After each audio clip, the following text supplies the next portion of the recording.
Hey everybody, thank you so much for joining. It was a bit crazy. I think it's continued to be a bit crazy, but whatever goes, just give us feedback immediately, and we will try to fix it for time being.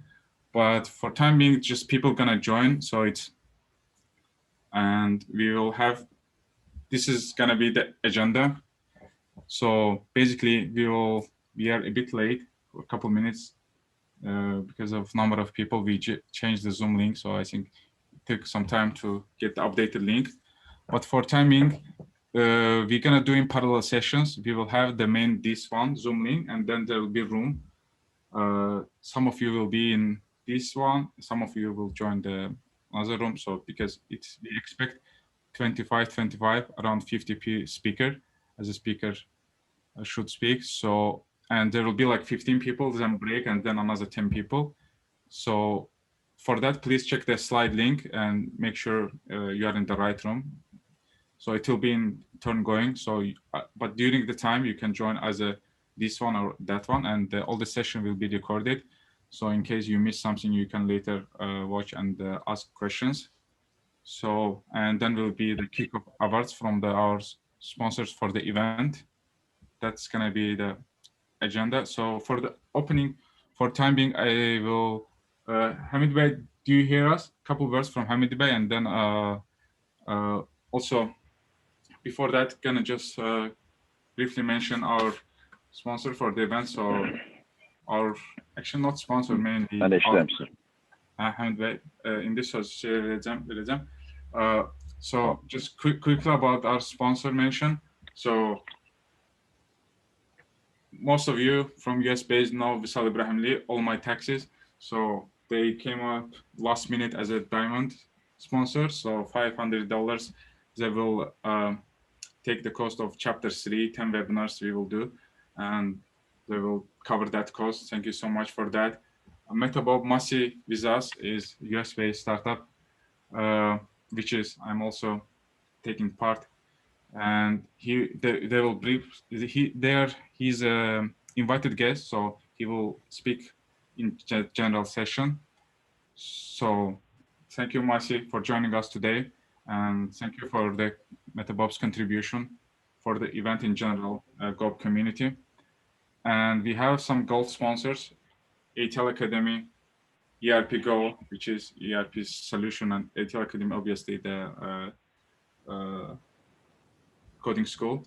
And we have the Sembex, which was last year TechBrains 2020, were hosting us for the office, but now for the pandemic, we're gonna do online. As I said, everything can go wrong. Sorry about that. If you wasn't something that expecting, just don't be sad. We don't want to be sad. We want to you enjoy her and have a fun.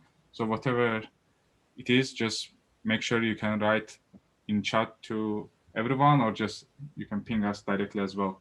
So in Valert also, US-based startup, it's for the Bitcoin prediction. Thank you so much, all these guys, for the support. Same time, Easy Move, Murmur from Emin Aliyev, most of you probably knows. The SIP Depot from Canada-based startup, Yol Academy, again, a coding school for mainly QA courses they have, and Risk Consulting for mainly DevOps network operations consulting. So thank you all of these sponsors, and thank you so much again. It's really make it sustainable for this type of events, and it's really nice that we will be able in the end to give awards to our best speakers. We will basically some criteria to our best community manager award, best community leader, and the best questions we will pick among them. So we're gonna also put, I guess Rasim can put also Word document for the chat. So please be active with your questions and just write your question, and we will come back. Even so, not during the event, we will come back after and we'll ask speakers to help answer them. So thank you so much for that. And I will let Hamid Bey couple words from you. Hayırlı verin ve ondan sonra you let Nurlan'a take it from there. Yeah. Tamam. Salamlar, saygılar mənim əzizlərim. Hamınızı salamlayıram. Hamınıza yeni il münasibəti ilə sizi təbrik edirəm. Hamınıza can sağlığı, uzun ömür, bərəkətli il və illər arzu edirəm. Və burada qeyd etməm lazımdır ki, bizim düşmənə qələbəmiz hər halda siz əzizlərim də eşikdən xarici ölkələrdə qərar verdiyinizdə hər şey aydındır burada. Hamınız zəhmətlər çəkdiniz. Bizim burada çoxlu protestlərimiz oldu. Hamısında mən siz əzizlərimizi tək-tək gördüm və görüşdüm və bu qələbədə hamımızın demək olar ki, səhmi oldu və hamınızı bu konuda da təbrik edirəm. Çox zamanınızı almayacağım, Şəhriyarcan qardaşım, dünyalarca təşəkkür edirəm. Bu bizim ikinci görüşümüzdür ki, siz əzizimin köməkliyi ilə və güclüyü ilə, aidiyası ilə ki, biz edə bildik bu gözəllikdə bir təşkilata sahib olaq və ümid edirəm ki, əziz yoldaşların gücü ilə, köməkliyi ilə, yardımı ilə bunu daha biz genişləndirəcəyik və daha böyük uğurlara nail olacağıq. Mən əzizlərimin zamanını çox almıram, hamınıza uğurlar arzu edirəm, ümid edirəm ki, əl-ələ verib gələcəkdə daha bu virus məsələlərindən sonra böyük uğurlara nail olub və böyük işlər görə biləcəyik. Sağ olun. Teşekkürler Hamid Bey. Çok teşekkürler Hamid Bey. Yani tanımayanlar için, yani Azerbaycan Kaliforniya Cəmiyyətinin Kaliforniyada olan founderi həqiqətən də istər müharibə vaxtı, istər də yəni adi vaxtda, yəni bütün tədbirlərin təşkilində və s. dəstək olur. Teşekkürler Hamid Bey. And we will let again it's the even because majority is from Amazon, but our preference will be as also for the founder and so on, for the product owners to speak in whatever language their customer and would like. So it's up to you. It's flexible. So I will let Nurlana Mollaeva take it from there. So she is a briefly third-year student. So as a Goup, we were able to go with service for hiring process for around 300 people. So I think she's one of the most impressive candidates we have been. So I will let Nurlana take it from here. And yeah, thank you. Nurlana, the floor is yours. Please go ahead. Yeah, let's support her. It's so. Thank you for kind introducing me. Hello, everyone, and thank you for joining us today. My name is Nurlana Mollaeva, and as you know, I am the third-year student of Azerbaijan State Oil and Industrial University. I'm studying at Bachelor of Business Administration faculty. Now I'm working as community manager at Goup, which involve me in digital interactions and teach a lot about the benefit of networking. I'm in the process of finding great things to do in engineering and entrepreneurship. If you have any questions, you may contact me via mail, LinkedIn, or in the Slack as Nurlana CM. And you know, you seem to be a very nice audience, and somehow I think today is going to be a very valuable session. So I want to change the slide. Yes, first of all, we want to express our appreciation to our sponsors for event contributions on behalf of community. It really helps accelerate growth and scale up impact. So moreover, we are also very thankful to our friends for TechBrain 2021 event partnership, and we believe that together we are building next generation community. So now I want to talk briefly about Goup and its values. As a Goup member, you can share your ideas and project with the community, build and present skills while collaborating with friends and finding right mentors.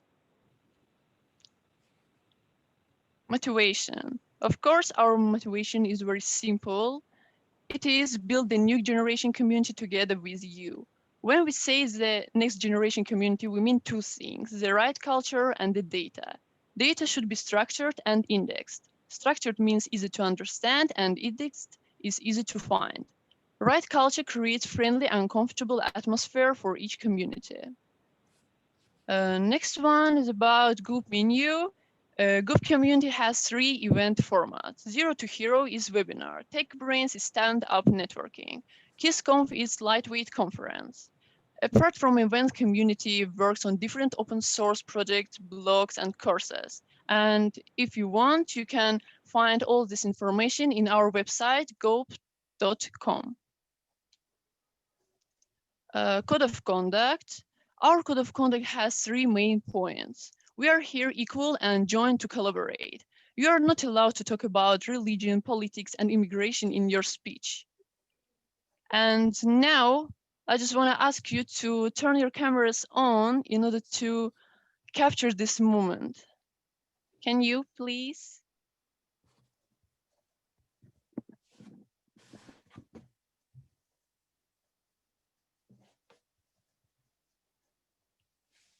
Okay, don't be shy.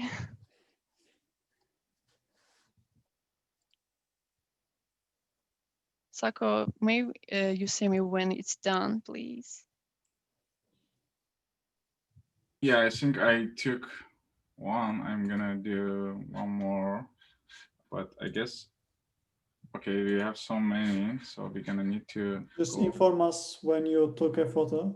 Maybe we can do some. Yeah, because I'm doing stuff. like, it's in a like batches, like it's like 1, 2, it's like pages. So it's really, I hope I won't miss anyone, but because people keep coming, and but we can't like continue to take the pictures, so we will end up missing someone. But just yeah, I think we have enough in case if you missed your photo, you'll be happy to add it after. But I guess it's just Zoom. You just smile, send us the picture, and we are just gonna merge together, and it'll be nice. I hope nobody blinks. Yeah, that's yeah. Thanks. I think that's it. But please keep the camera. I want to add one thing. I want to begin the session and mention that while speaking, you can talk either in English or in Azerbaijani. That's optional for you, for each speaker. And you can also add the questions in the Word document, which link of which you can find in the chat below. So if you have any questions, you can write there. Thank you for attention. And now I would like to give a word to our platinum sponsors and guest speakers, Masi and Abi. I think. Yes, thank you very much. Thank you, Goup team. Thank you, Sako, and all of you. It's an honor to be able to speak at this event. So I'm gonna keep it short. This is Masi. I'm the CEO of Metabub. We also have Avi here on the call. Avi, if you want to say hello to everybody. Hello, everybody, to the call.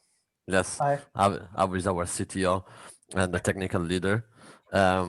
So just a tiny bit about us and what we do.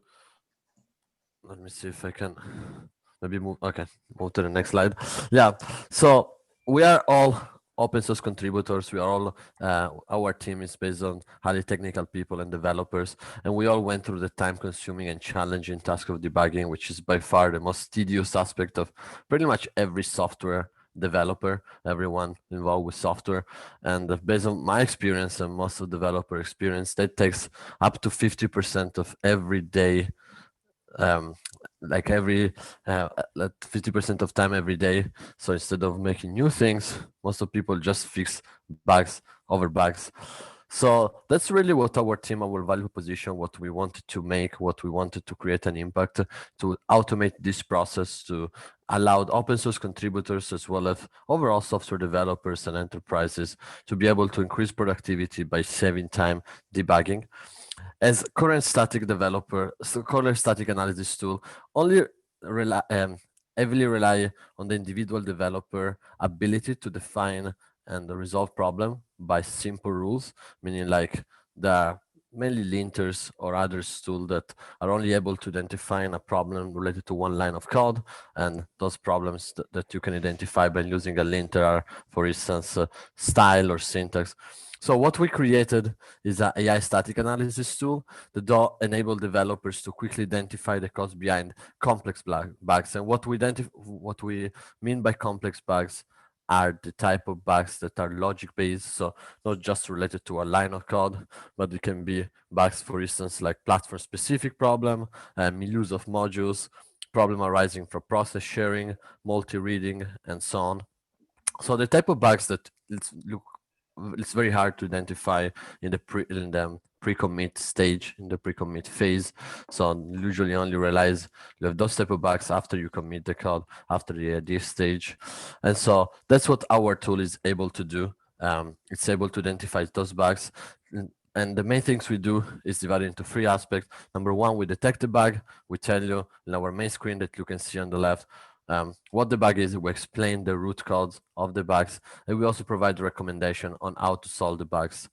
Our tool also is a code visualization tool that you can see on the right. What that value proposition is to enable developers to have an overview of the code architectures and dependencies of your code base, as well as to be able to plan ahead how to solve the bugs and to see how a specific bug is impacting other area of the code.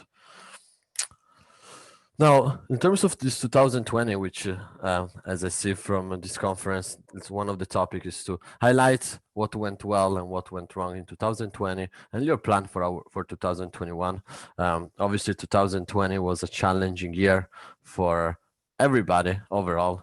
However, at MetaBobs, we were pretty blessed and lucky, and it was definitely a fortunate year overall. We did launch our product on GitHub. We, as one of our highlights, that was great. We started to onboard a lot of developers, enterprises. We also joined few accelerator, the Alchemist, which is a San Francisco's based accelerator that is quite prestigious and focused on B2B and dev tool. We also joined Antler Group, which is a Singaporean and American group, again, that helps startup to accelerate by providing funding, support. They're also focused on developer tool. NSC spin-off, actually our team started under working with NSC, which is a Japanese company, and we work with the research team. Again, the initial goal was to identify a technology, a way to solve and to speed up, to automate the debugging process and the review process. Luckily this year we were able to spin off from them and to become fully independent. Our team grew to 10 full-time employees, plus we have a lot of part-time, a lot of contributors that are helping our cause, and we're always looking for people that can help us. So if you guys are interested, please reach out to us. And this year we've fully went remote, which is something that for us, we're actually quite excited about it. It was something that even before COVID, we started to implement, and definitely this year, because of the situation, we had to implement. But overall, again, 2020 was a great year, and we believe 2021 can be even better. And I wish that for all of you guys. And in terms of our tool, again, we are very excited to be a sponsor for this conference. We are, for all the attendants, that if you guys want to check us out, you can go on GitHub at MetaBob app. You can download it there if you use GitHub. Otherwise, you can reach out to us if you use GitLab and Bitbucket. You can also access our tool. And for all attendees, we offer a completely free. The app will be free up to 3 months, and you just need to sign up within 3 days. As right now, again, as you can see, the app is free, but we will reinstate our paid plan within the next 72 hours. So if you guys want to check it out, do it now, as the app is completely free. Thank you, everybody. Thank you so much. Thank you, Sarko. Yeah. And if you guys have any question, please reach out to me or Avi again at any time. Awesome. Now, thank you for our guest speakers. So now we'll go to our format, which will be, we'll have 2 rooms. So the main one and the room you will need to join. So sorry, so what we're gonna need, I guess everybody was able to check which room they are in. So now we're gonna need to, 1 second. So I think it's gonna be Simran gonna be in that room. So, and we're gonna need to join to breakout rooms. So the second room, Tony, can you hear? Tony? Hello? Do we have any technical? Oops. I think I will give it to Rasim to you. Yeah. Wait, Rasim. you give me control. Yes. So it's gonna be here. We're gonna be main session, and then Tony, can you hear me? Or I think it's 1 second. Okay, Tony is in the room second. I guess everybody was able to figure out which room they should be, or from the slide. So just, oops. So basically, sorry, because we weren't, so we have like here you can see room 2. We'll start from Nurlan Farajov. So there should be, so in general, we expect 50 people around. So that's why we decided to do parallel sessions. We will start assigning the people. So you can feel free to take 20, just a couple minutes break. Meanwhile, all these people in room 2 will just reassign to room, or you can just move it yourself.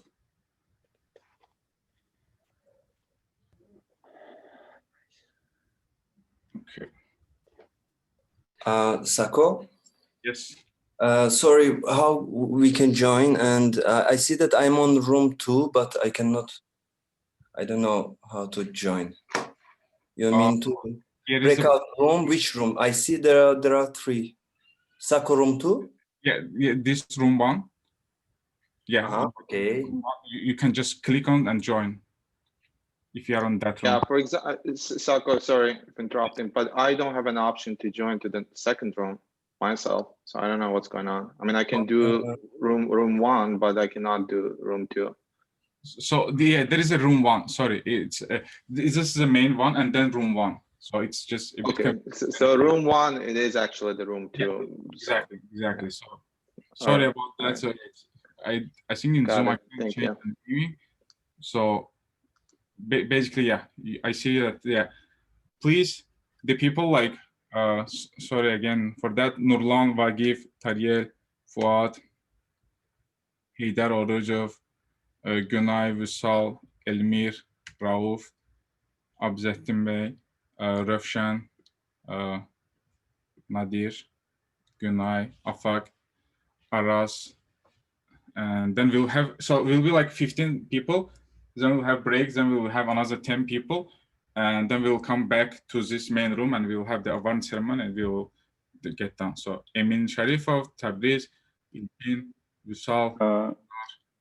Sako, yes. Honestly, I don't understand. Where actually I click to switch the rooms? I cannot get it from the email. So, yeah, if you click on when room 1. No. Where is this button? Like room 1? Where is it? Yeah, it's just so it's in. If you open the list of the participants, you will see the room 1 in the list, and if you click on that, you will see the join. Do you see? Okay, I mean, I will try to figure out. Just hover it, and you will see like join. Like there is right now 12 people joined, 13. Okay. So yeah, it's so I will try to just highlight it and send it to you guys. Yeah. So yeah, it's I will try and put in chat. That way you can. Oops. So.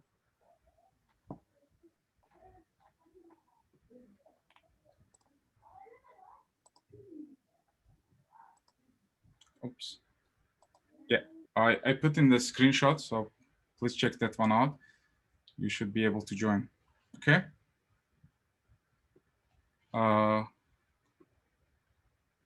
Okay. Right, I think we should get started here. And so I think I see all of these 13 people. Can you please send to the chat is a screenshot which you took? Yeah, I send it. You just send it? I don't see in the chat actually. Not... Yeah. I don't see it either. I don't see it too. Yeah. Oh, I think did I send directly? I think maybe I sent you sent privately to someone else. I sent directly.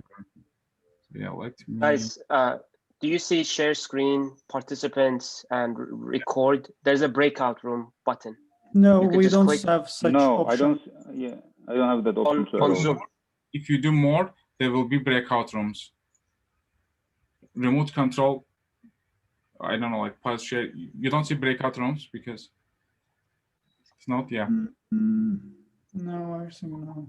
Yeah, The more button is just for hosts. Okay. Yeah, in the bottom, I just see proceed to chat, share, record, reactions. Yeah, That's it. yeah, just there is only room 1. There is no room 2. Yeah. May I say one thing? Room 1 is room 2. Yeah. So the main one is room 0, like the room 1. Room 1 is actually means room 2. So because just we can't rename it, we will actually there is 2. Everyone who is assigned to be in the room 1, stay here. But who is assigned to be in the room 2, please go to the room 1. Because it's the main channel, it's assigned as room 1. I mean, if you... We don't have a functionality for that. Like we cannot see any rooms. You assign. You're already in the room, so you don't have to do anything. If you belong to, stay here. Okay, I'm in room 2, so I have to move there. I will go through the slide. I will quickly do it. Sorry. And yeah, you can take while break. While I will just quickly go through and do it. So and then we will make sure we have all the maybe people. you can send them invitations to the room 2 or room 1, which is actually room 2. Yeah, Okay. just send us the link to join.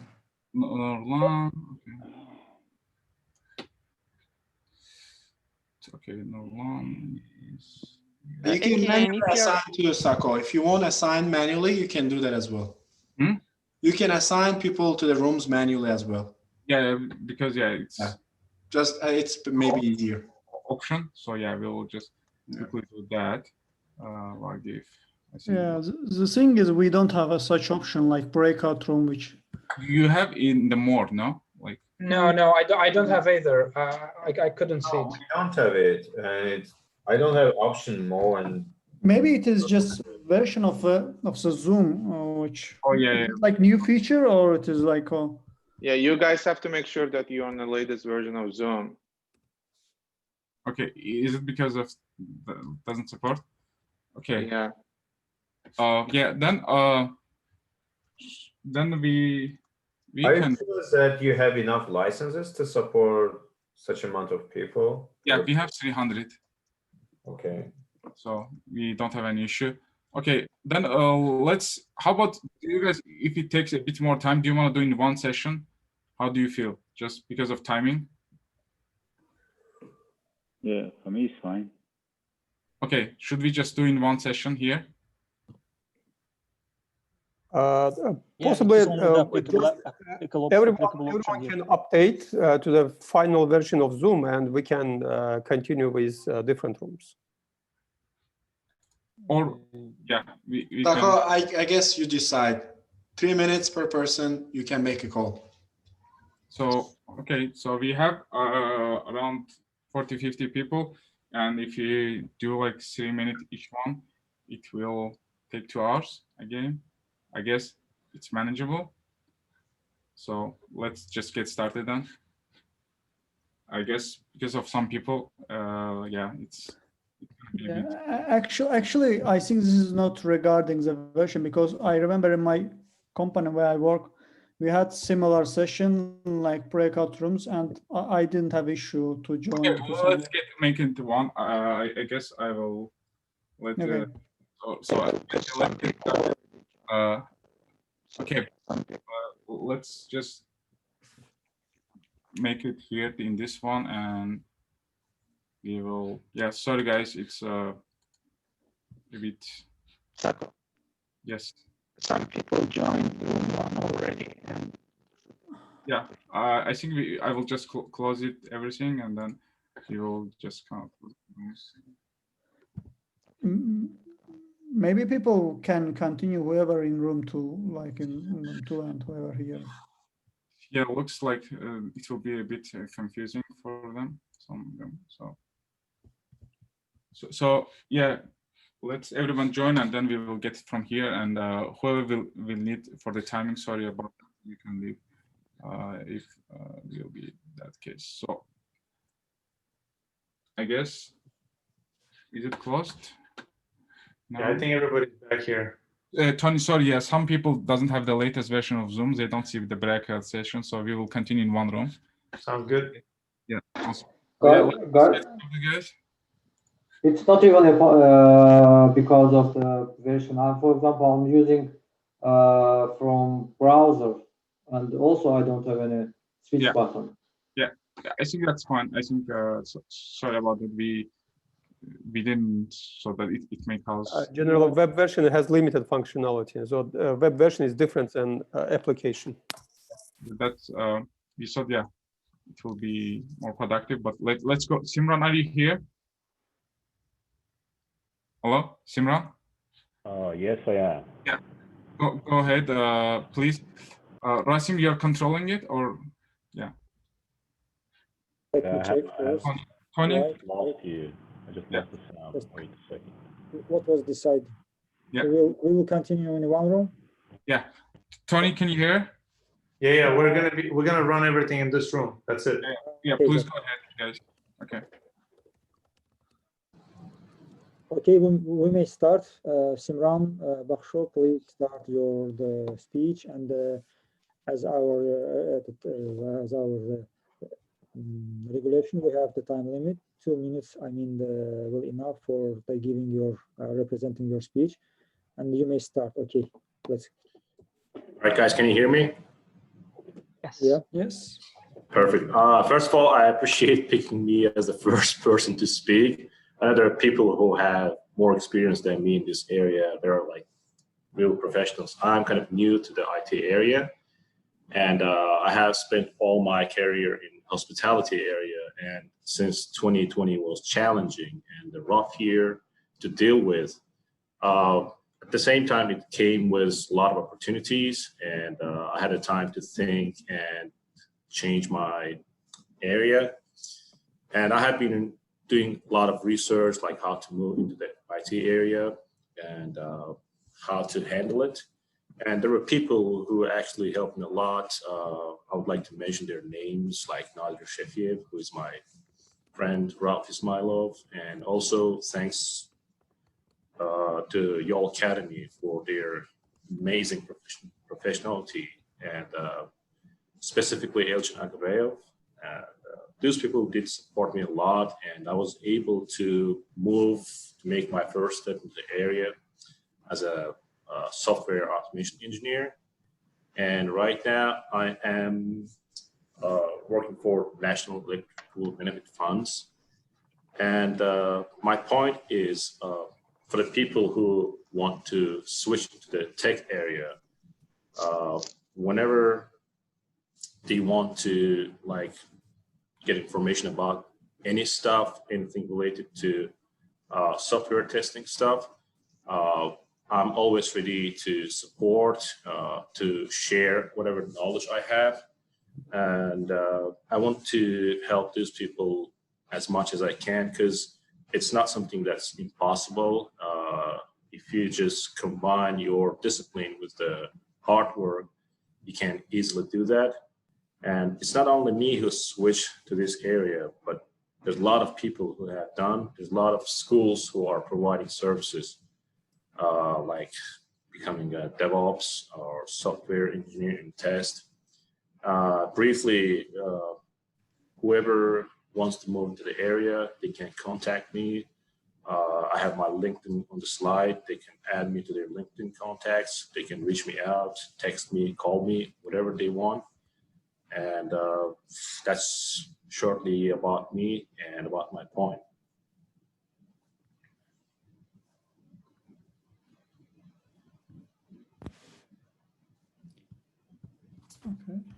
Okay. Thank you. Thank you, Simran. Yeah, let's go to the next. Next speaker is Ferhat Karimov.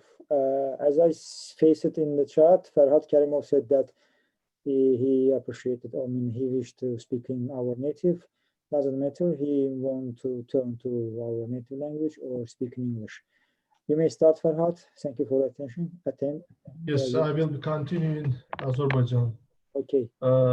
İlk öncə təşəkkür edirəm.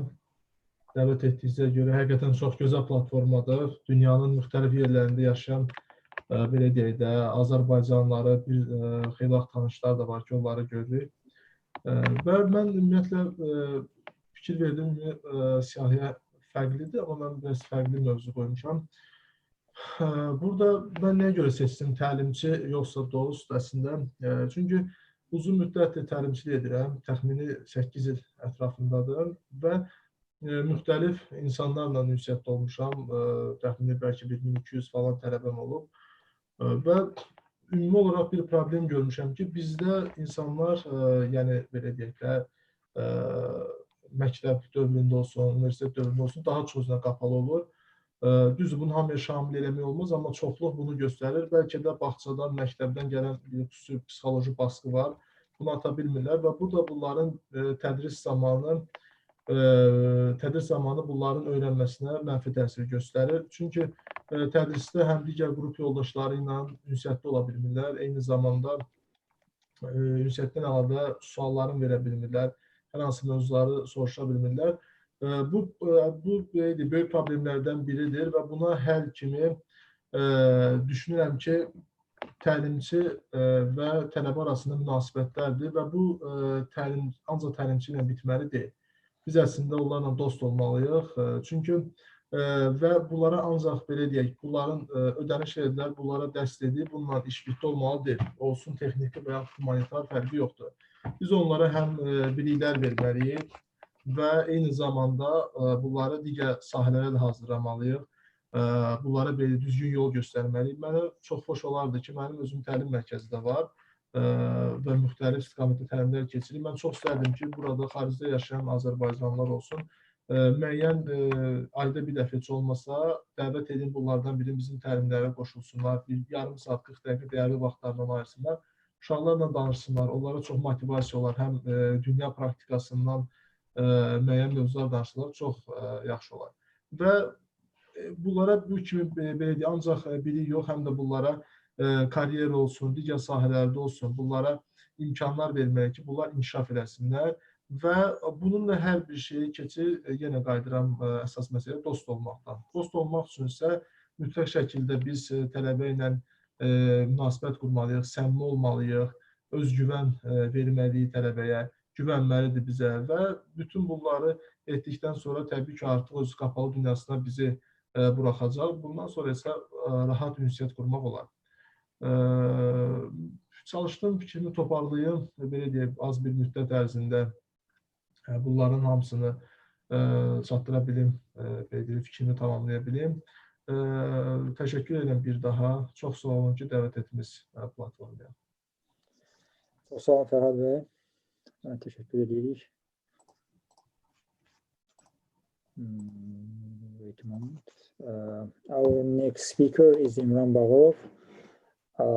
İmran Bağırov, could you please turn to your slide and start your speech? Welcome to our event. İmran?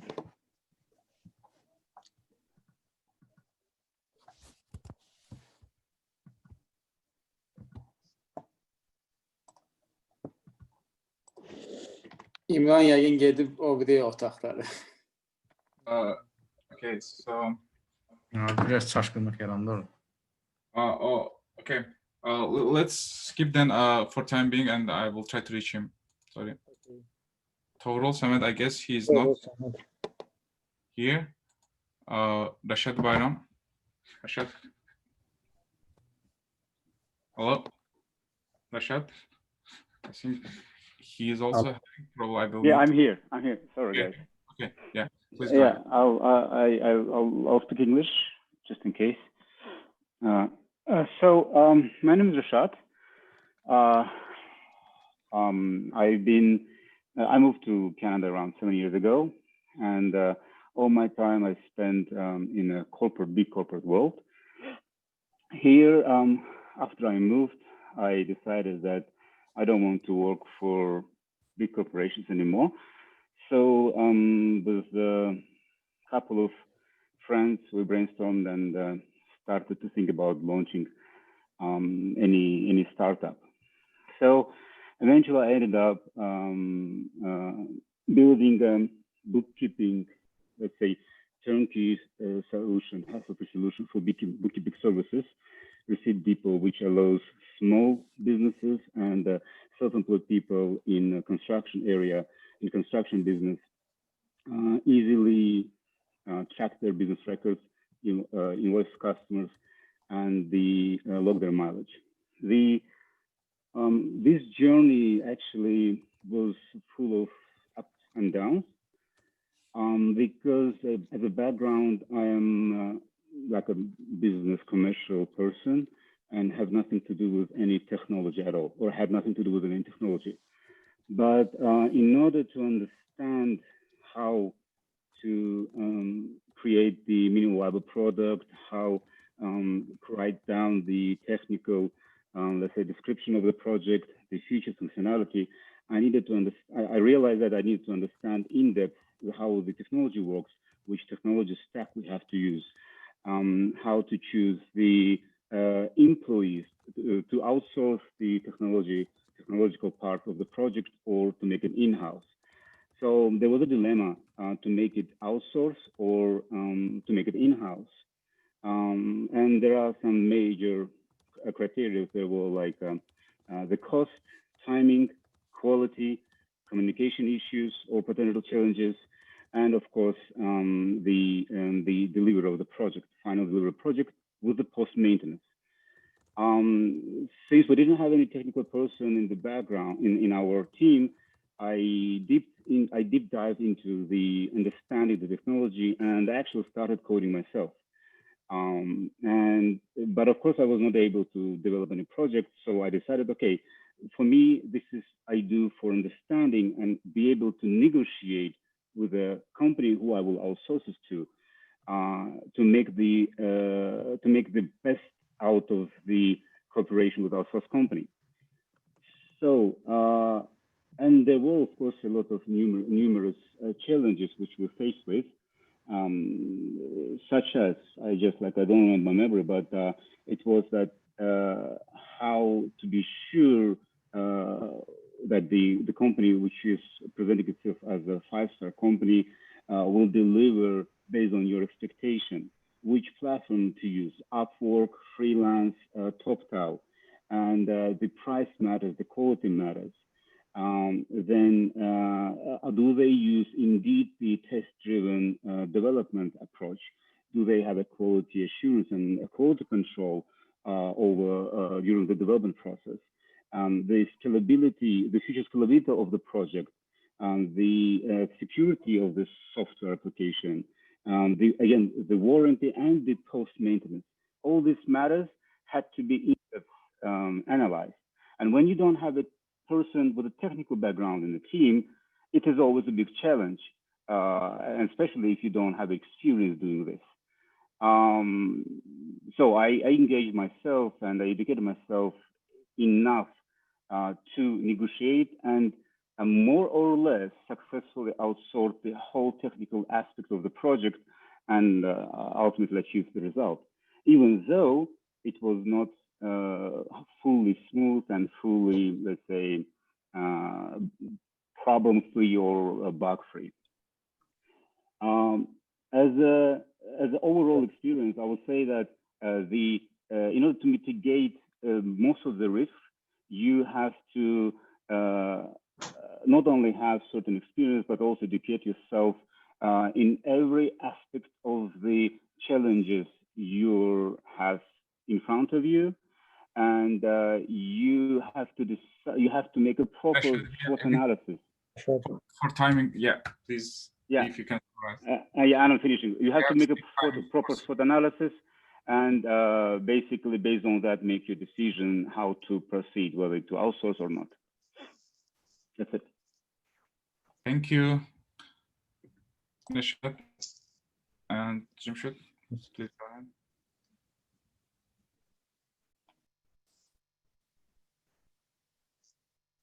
Can you hear Jimshid? Salam, səsim gəlir? Yes. Mən öz speechimi Azərbaycanca deyəcəm.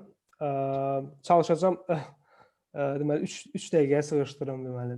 Deməli, 2020-ci ilin highlightları ERP olaraq biz öz market share-imizi genişləndirdik. Fərqli müştərilərlə proyektlər işlədik və bizi üçün həqiqətən də gözəl təcrübələr oldu, gözəl təcrübələr qazandıq. Bundan başqa mən özüm, mənim background-um maliyyə olmasına baxmayaraq, kodlaşdırma sahəsinə müəyyən qədər giriş elədim və bu da əslində satış hissəsinə mənə daha çox kömək oldu. Kodlaşdırma biləndə artıq satış tərəfində də çox tərəfli məlumatlar vermək mümkündür. Bundan başqa isə biz 2020-ci ilin sonunda Odoo proqramını hansı ki biz bazarda təqdim edirik, bu beynəlxalq bir proqramdır. Biz onu Azərbaycan dilinə tərcümə etməyə nail olduq və düşünürük ki, gələn il, bu ildən başlayaraq bu artıq bazarda olan iştirakçılara çox maraqlı olacaq və daha çox müştərilər cəlb edə bilərik bu yolla. Deməli, 2020-ci ildə bizim nail olmadığımız məsələ, deməli, biz öz qoyduğumuz məqsədlərə, maliyyə məqsədlərinə çatmadıq. Bunun da müxtəlif səbəbləri var idi. Təbii ki, bazar əvvəlki bazar kimi deyildi, amma yenə də müsbət bir amil oldu ki, bazarda qala bildik və ümid edirik ki, bu ildən və növbəti qarşımızdakı periodlardan daha da güclənəcəyik. Bu ilə 2021-ci ilə planlarımız nədir? Birinci növbədə biz yeni bir layihəni başladırıq. Artıq yaxın zamanlarda ərsəyə gələcək Qobustan proyekti.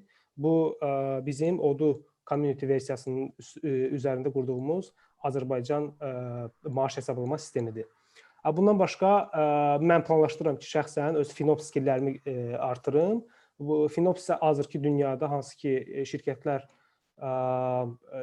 cloud-a yönəlirlər və cloud-a yönələn şirkətlərin də FinOps ümumiyyətlə idarəsinə ehtiyac var. Ona görə də çalışıram o skilllərimi artırım. Və bundan başqa isə təbii ki, hamı mənimlə razılaşar ki, yəni ümumiyyətlə 2021-ci ilin ən böyük riski təbii ki, bazarın ümumiyyətlə hələ də 2020-dən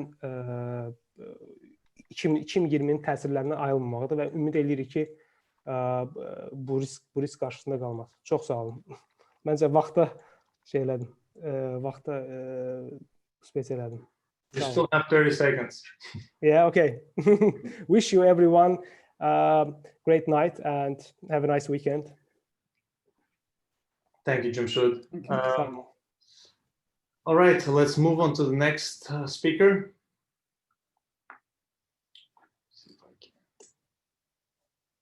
Okay, Samir Sabir. Hello, guys. Can you hear me? Yep, we can hear you. Okay. Begin now. Okay, thank you so much for inviting me and having me with you guys. But I would like to continue my speech in my own language, if you don't mind.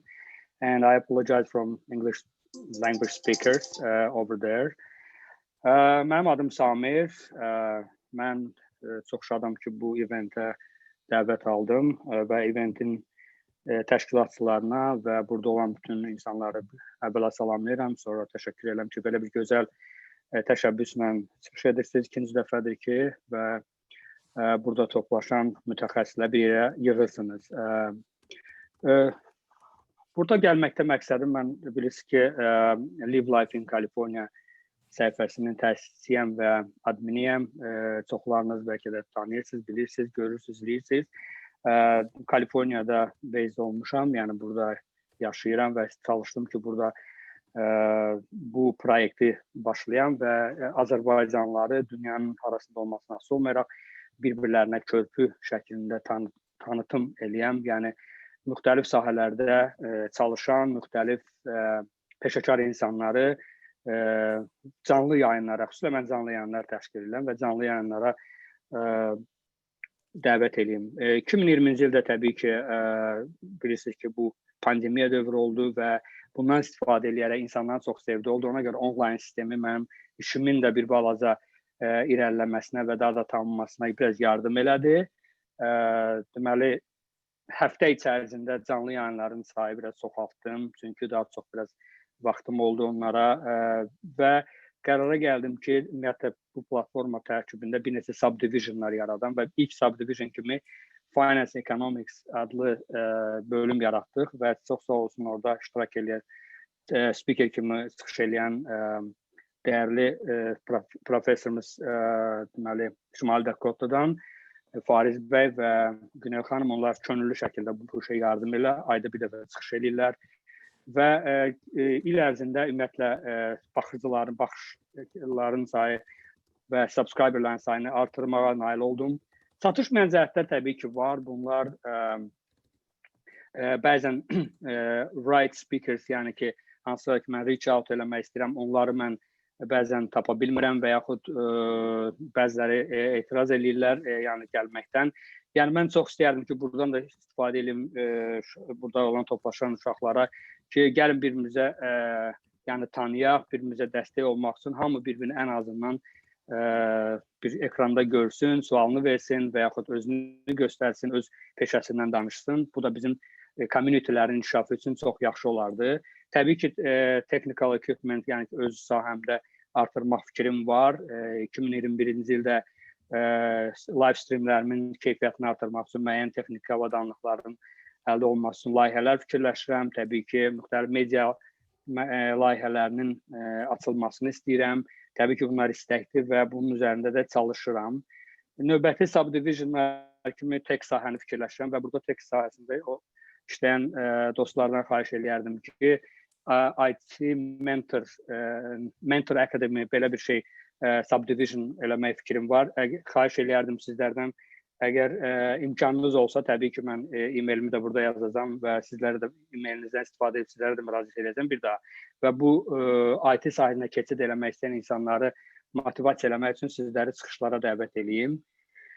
Və bundan başqa turizm, səhiyyə, mədəniyyət, incəsənət, elm və sair sahələr üzrə live-lar hazırlayacağam. Təbii ki, bunları mən məqsəd qoymuşam. Minnətdaram, çox vaxtınızı almayayım, hər bir kəsə uğurlar. Buyurun, sağ olun. Sağ olun Samir bəy. Çox sağ olun. Sako. Eldəniz Hüseynov. Eldəniz, could you please join? Are you here? Hi, everybody.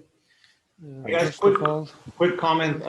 Whenever there's going to be, whenever you're talking, I'm going to be messaging you privately when you have a minute and a half left and when you have 30 seconds left, so I can help you control the time.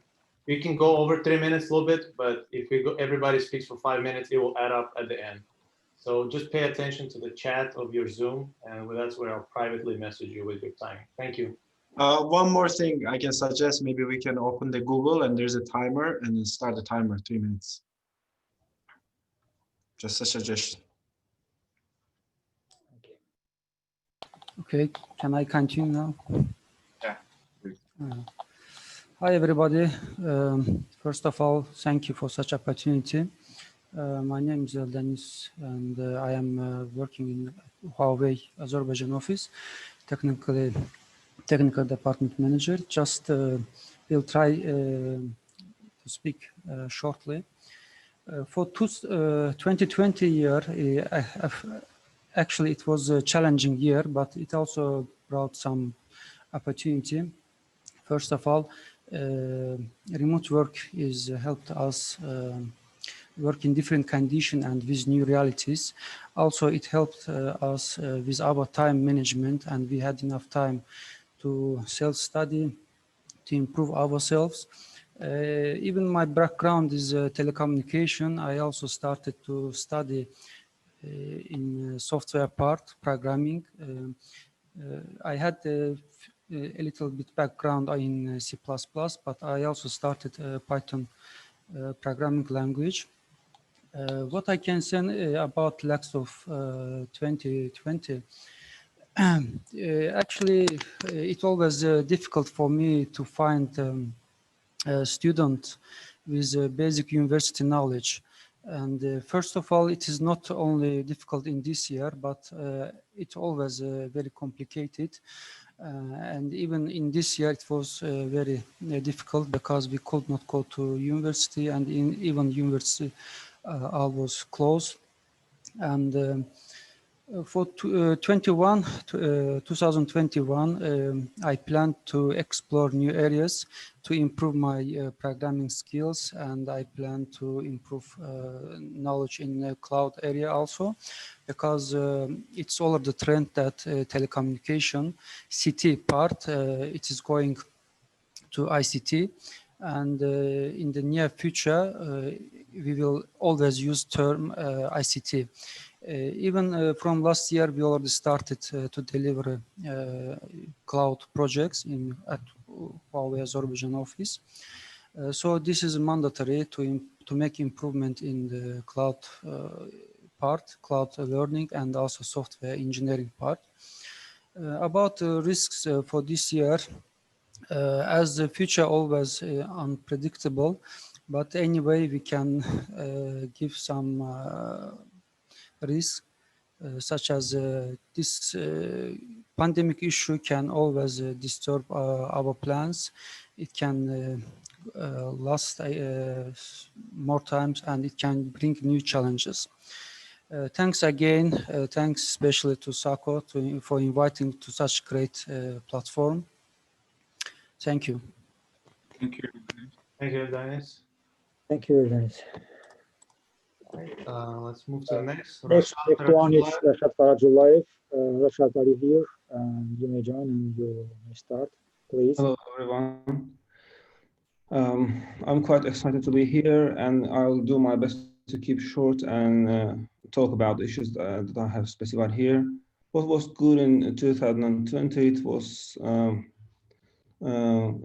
good opportunity to learn new technologies, especially I wanted to achieve certification on Kubernetes, but couldn't find enough time for it. Finally, I managed to grab this certificate. Also, because of this pandemic, we had enough time to schedule our daily lives to spend more time with our family, with our children. Especially, it was good to stay in the, I don't know how to say it in English. I specified here garden. Bağda kalmış o. Onu demek istedim. Yeah. So we had enough time for doing things, learning new things, spending time with our family. That was the good side of 2020. Lacks were that all the time you have to spend your time in one and the same place, not being able to go out, even sometimes at the weekends. You may know that we had to spend all these days alone at home. And doing the same thing is not always interesting, as I have specified already here. But on the other hand, I managed to apply my skills and knowledge for teaching people at ATL Academy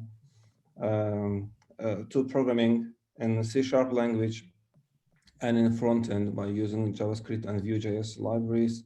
Also, we managed to apply there some architectural change, digital transformation, and apply new technologies in ATL Tech for certain projects. And in 2021, I'm planning, first of all, of course, learning new technologies, something maybe in the mobile development environment to renew my skills, and share my experience with my teammates at ATL Tech. Also, one of the most important things is to visit Karabakh, because victory in 2020 was the best thing that we had in that year. That victory cost many years, in my opinion. And that's why I am planning to visit Karabakh, inshallah. I think it will be possible. Difficulties, what's difficult? Because of pandemic, people cannot go out, and all the time we have to speak over Zoom and other remote conferencing tools for hiring people, and it's not always handy. That's the only risk I see. That's all from my side. Thank you for attention. Thank you, Rashad. Just wait. Next one is okay. Farid Smazada. Farid Smazada, are you here? You can start your speech. Just wait.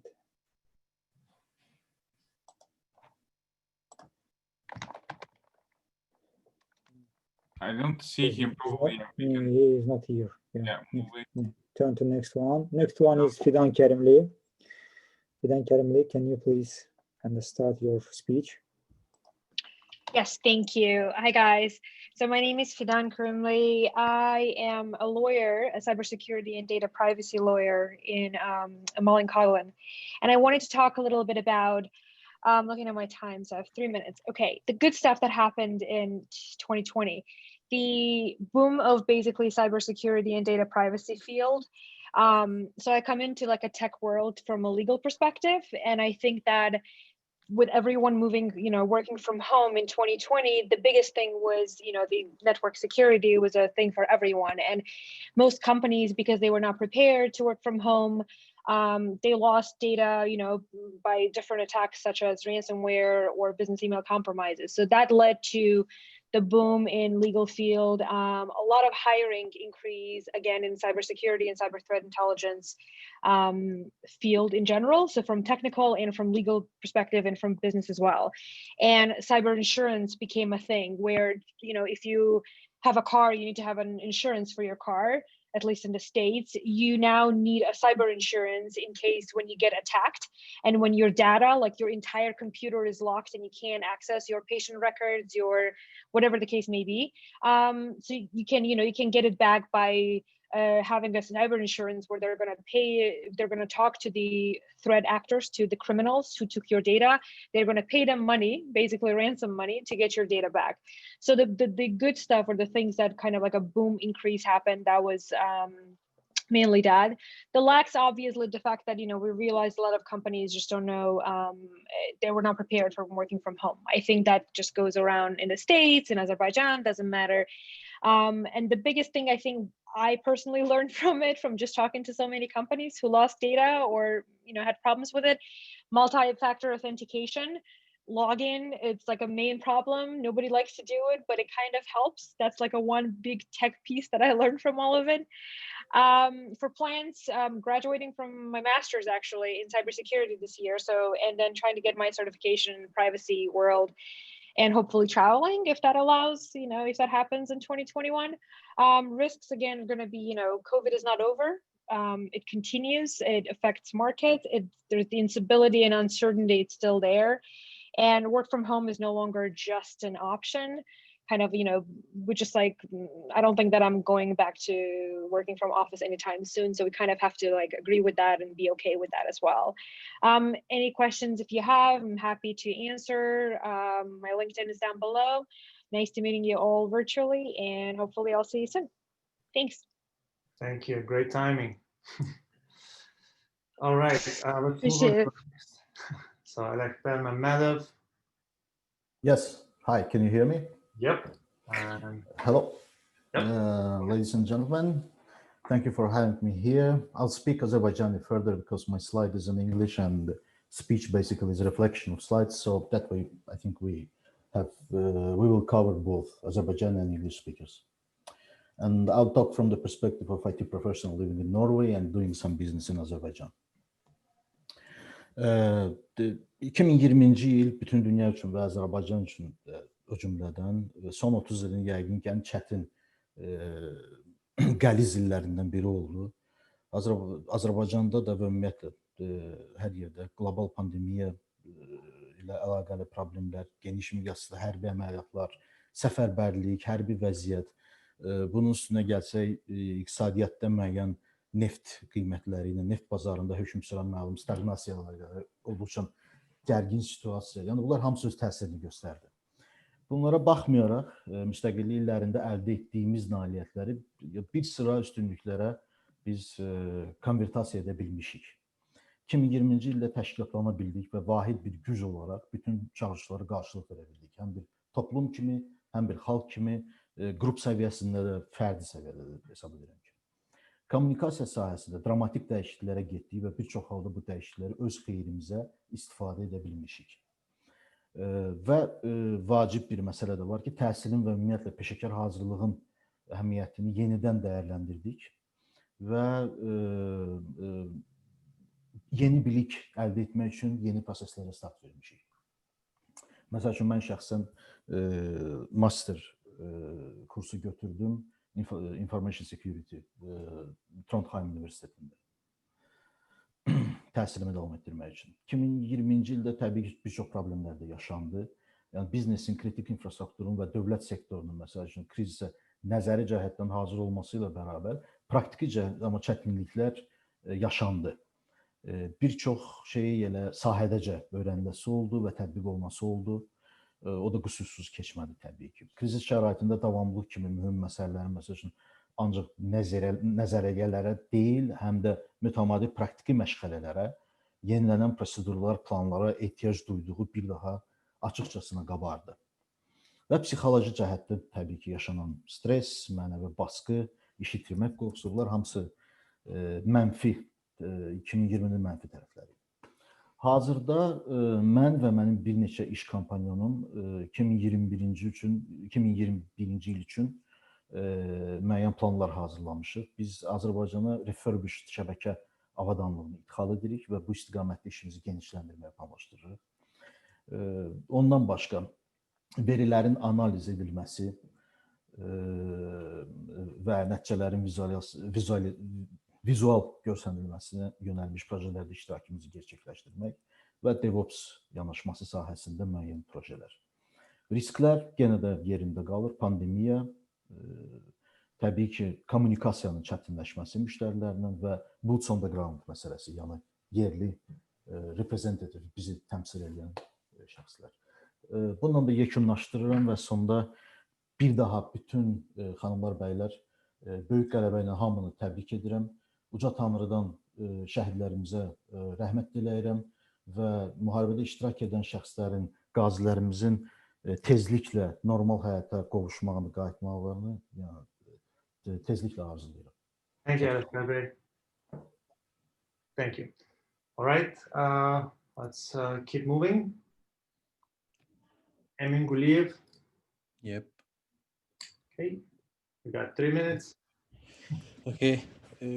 First of all, I will speak in Azerbaijani because most of my thoughts are about Azerbaijan network. That's why I will switch to Azerbaijani. İlk öncə hər kəsə salamlar. İlk bir əsas məsələdən başlayım ki, bu il COVID-la bağlı demək olar ki, evdə, yəni bütün iş, belə deyək, şəraitimizi evə daşıdıq. Ona görə bu il daha çox vaxt oldu öyrənməyə, inkişaf eləməyə, COVID-la bağlı evdə davam etdiyimiz üçün. Biz də Goup üzərindən yeni proyektlərə başladıq. İlk öncə open source bir neçə proyektə başladıq. Əsas proyektimiz proqramlaşdırma dili idi. Şuşa proqramlaşdırma dilinə başladıq develop etməyə. Daha sonra əməliyyat sistemini, custom əməliyyat sistemi develop etdik. Bu Intel CPU-nu, bu public olmadığına görə CPU-nun bir çox məlumatları custom əməliyyat sistemləri develop etdik. Daha sonra bir çox məqalələr hazırladıq, live streamlər etdik. Daha sonra bu il mən həm də open source RISC-V CPU var. RISC-V open source CPU komitəsinə qoşuldum bu il. Yəni öz töhfələrimi, yəni Azərbaycan adından o CPU-nun daha da inkişaf etməsinə verəcəm. Növbəti il üçün, daha doğrusu bu il üçün planlardan əsası akademik paper'ın hazırlanmasıdır. Akademik paper hazırlamaq fikrim var. Yəqin ki, çatdıracağıq bu ilin sonuna. Daha sonra open source database hazırlamaq və bunun, yəni custom database engine'ımızı hazırlamaq sıfırdan və bununla bağlı videolar çəkmək, məqalələr hazırlamaq. Bütün bunlar planımızda var. Belə, that's all. Thank you, Emin. Thanks. All right, Amir Damirov. Yeah, hi guys. Thank you for the invitation. I will continue in my native language. Mövzunu IT müsahibələri seçmişəm. Nəyə görə? Çünki səbəb var idi. Kifayət qədər Azərbaycanda olan IT öz sahəmi nəzərdə tuturam, əslində DevOps və Cloud üzrə işləyən uşaqlar var və yaxud da background-u sistem mühəndisliyi olan uşaqlar var. Həmişə təklif eləyəndə ki, apply eləyin Avropaya tutaq ki, və yaxud Belarus olsun, Ukrayna olsun, belə bir çəkinirlər elə bil həmişə. Həmişə deyirlər ki, not enough experience, təcrübə yoxdur, qoy biraz da oxuyum falan. Amma məsələ odur ki, bu sahədə heç vaxt o istədiyin bir nəticəyə gəlməyəcəksən. Həmişə özündən narazı olacaqsan və bu da hardasa səni geriyə götürəcək. Nəyə görə bu barədə danışıram? Çünki son 2 ildə 4 dəfə iş dəyişmişəm. Bunlardan 3-ü outsource şirkətlərdir və biri produkt şirkəti idi. Əsas məsələ burada IT müsahibələrdən qorxmamaqdır, çəkinməməkdir. Çünki hər müsahibə də səni bir növ, belə deyək, həm motivasiya eləyir, həm də ki, qəplərvi doldurur. Yəni, mənim bir il ərzində tutaq ki, 10 dənə müsahibədən, bəlkə 3-ündən təklif almışam, ya ikisindən, fail olan müsahibələrdə isə hər dəfə, aha, okey, burada zəifəm, gedib biraz da o mövzuları oxuyurdum falan. Yəni, əslində, müsahibələrdən çəkinməmək və qorxmamaq lazımdır. Və əsas məsələ nəyə nəzər yetirmək lazımdır? İlk növbədə öz səviyyəvi təyin edirsən. Tutaq ki, sən əminsən ki, özünə senior leveldə bir mühəndissən. Burada, məsələn, müsahibə biraz başqa olacaq. Middle-da isə requirementlar biraz başqa olacaq. Əsas məsələ job description-a baxırsan, requirement-lara baxırsan. Əgər seniorsansa, burada deməli, suallar daha çox scenario-based olur. Səndən tutaq ki, Docker'da Docker faylı necə yazırsan deyə soruşmurlar. Nə vaxt yazmısan, hansı proyektdə yazmısan, hansı problemlərlə qarşılaşmısan və yaxud da hansısa bir ssenari verirlər və deyirlər ki, bunu necə həll edərsən. Təbii ki, seniora gedəcəksənsə, bir də əsas məqamlardan biri, məsələn, GitHub repovun olmasıdır. Yəni, bu çox önəmlidir, çünki əsas da senior pozisiyasına gedirsənsə, sənin GitHub'ın elə bil ki, sənin yanaşmağı da göstərir əslində. Middle-da isə demək olar ki, bütün müsahibələrdə eyni tip suallardır. Çəkinmək, qorxunmaq lazım deyil. Xüsusi, belə deyək də, qlobal suallar heç vaxt vermirlər. Ona görə də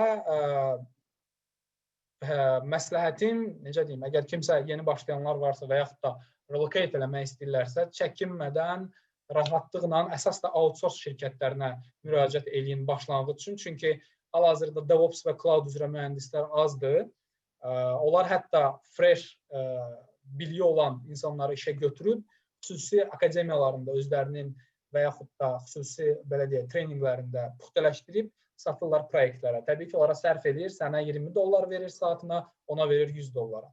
Ona görə go on, yeni horizonlara açıq olun. Bu qədər. Təşəkkür edirəm. Belə. Thank you. Thank you, Amir. Okay, let's move on to next. Nurlan Ahmedova. Hi, everyone. Can you hear me okay? Yep. Okay, good. My name is Rulana. I work as an IT programs manager for one of the leading corporate banks in Azerbaijan and in the region. So just quickly going over some of the good that has happened in my point of view in 2020, we can start with what I think, apart from what has already been mentioned by the community members here, I think that this development of collective consciousness among the people and this heightened general concern for each other has been one of the greatest things that had happened in 2020. I think that a lot of people have started prioritizing their mental health, and I had seen this among all age groups, which I think is an amazing step forward for Azerbaijan. Of course, one of the best things that had happened in 2020 was the development of several COVID-19 vaccines, which has happened quite fast, but this is mostly thanks to the technological advancement that have taken place in the past 20, 30 years. So from personal standpoint, and because I work in a corporate field, I would rather just talk about personal development issues that have kind of have been highlights for me in 2020.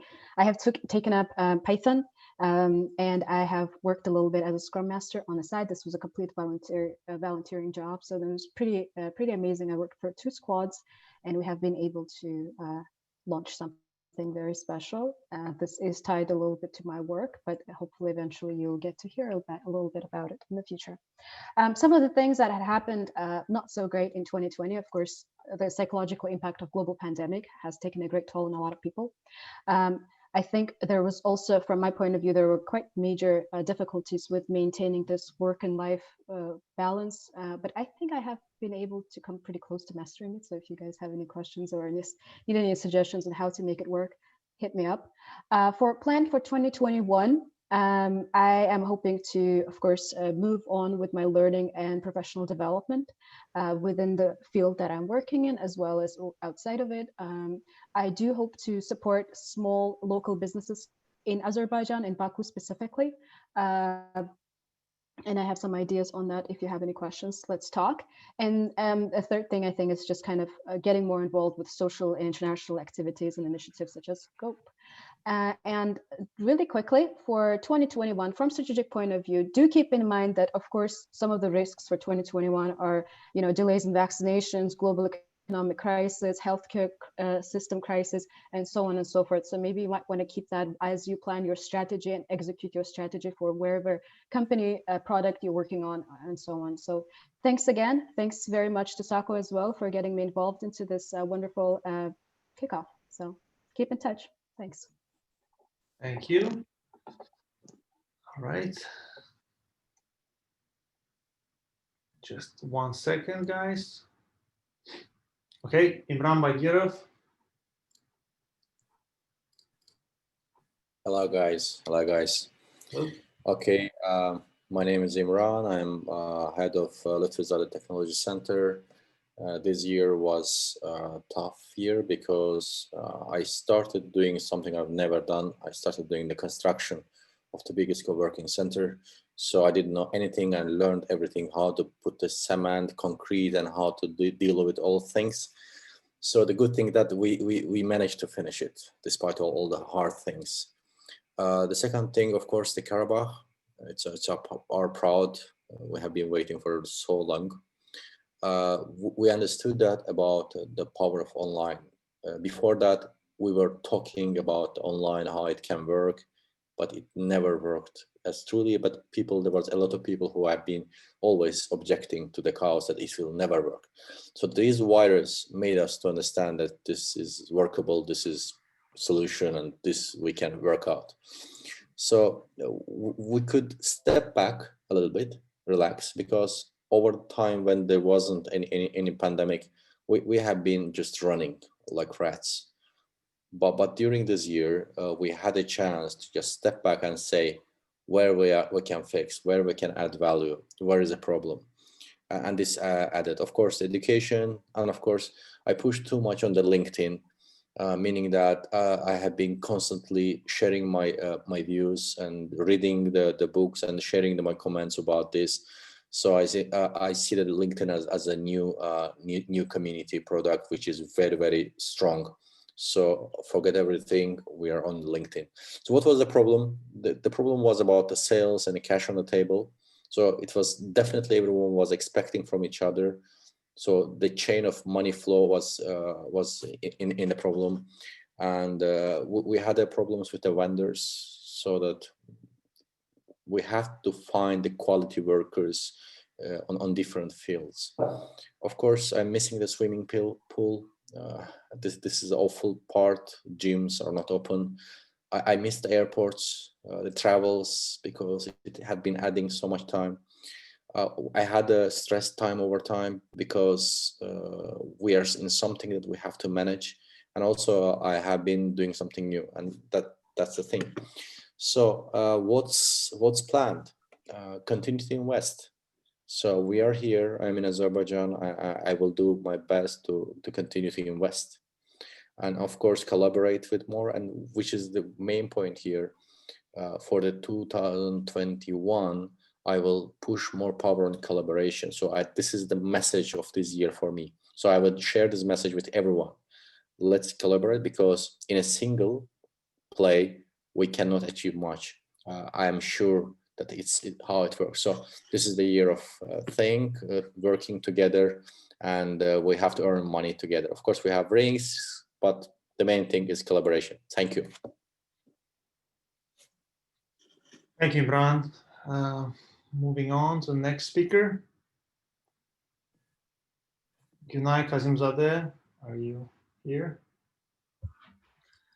Hi, yes, I'm here. Thanks a lot. Thanks a lot for inviting me, and thanks to Shahriar for connecting me with this amazing community. So, good things about 2020, not so many actually. Like, as a perfectionist, I think that was a bit challenging year for me. So being a researcher in artificial intelligence and contributing to the AI research community in Europe, it was a challenging year because we researchers, we are mostly working with people and working with data, and accessing data was easy, but accessing right people was a bit challenging. So it was a bit of hard times, but I hope that I managed to go through these times, and I had some good papers published and things that I was planning to do in 2020. I managed to make them happen. But it was also very interesting year in terms of re-exploring myself, because we have our labels that we are assigning ourselves, and we are thinking about that, okay, I'm computer scientist, or I am mathematician, I'm researcher, but we don't think about what else I can do, for example, or as a researcher, how I can apply my skills to the, I don't know, further projects or being useful in other things. So it was a very interesting year for me for exploring myself in the consultancy and advisory in data-driven solutions and applications for Europe and Europe-based startups and companies. So I was thinking that that was a very good start of the contribution to that field as well. Lacks of 2020, to be honest, I'm the person of who gets motivated from travels, and I used to travel a lot, and that was a bit of problem, because I was expecting to have the source of motivation from other things, but it was not as fulfilling as traveling, unfortunately. But I also managed to somehow solve this problem by traveling to my home country, Azerbaijan, seeing my own family and socializing with my like the closest people. So for sure, like the emotional instability due to pandemic was a bit of harsh, and even though family, friends, even though the friends are very they are far away, that was also a bit of a problem. So what I planned for 2021, I actually don't plan a year, to be honest, but I put here something that I wish I would contribute further. So it's being useful for my country more, because as it was mentioned previously, we have, right now we have, like previously we had a problem, right now we have opportunities, and we have a very huge new area where we can all use our skills and expertise to develop the liberated territories of Azerbaijan. And I think that's where I would like to further contribute to in 2021, also extend my skill sets, even though I'm doing PhD, like it's like constant learning, and learning never ends. And I would like to extend my business skills as well. And I'm also thinking about MBA after PhD. So yeah, let's see.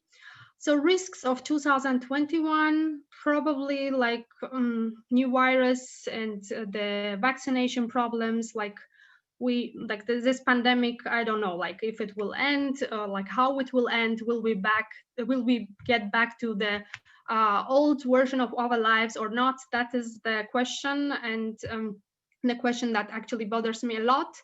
And being tracked between work and work, that is something that I have explored during the last year, that we work and we are at home, we don't separate work time and social time and the time that we are spending to ourselves. So that is, I think, some of the risks that I would consider for myself.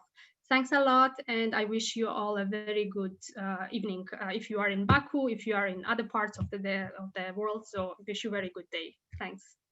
Thank you, Günay. All right, guys. We had originally planned to have a break right after the session, but I think we're going to continue going. So let's just skip the break and go on to the next presentation until somebody has objections. Yeah. Also, feel free whatever time you want, just to take a break and rest and come back. So yeah, I think we can keep moving. Can we get the slides going, please?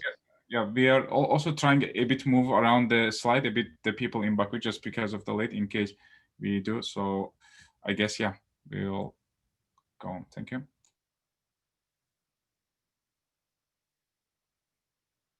Okay, Emin Sharifov, you're up next.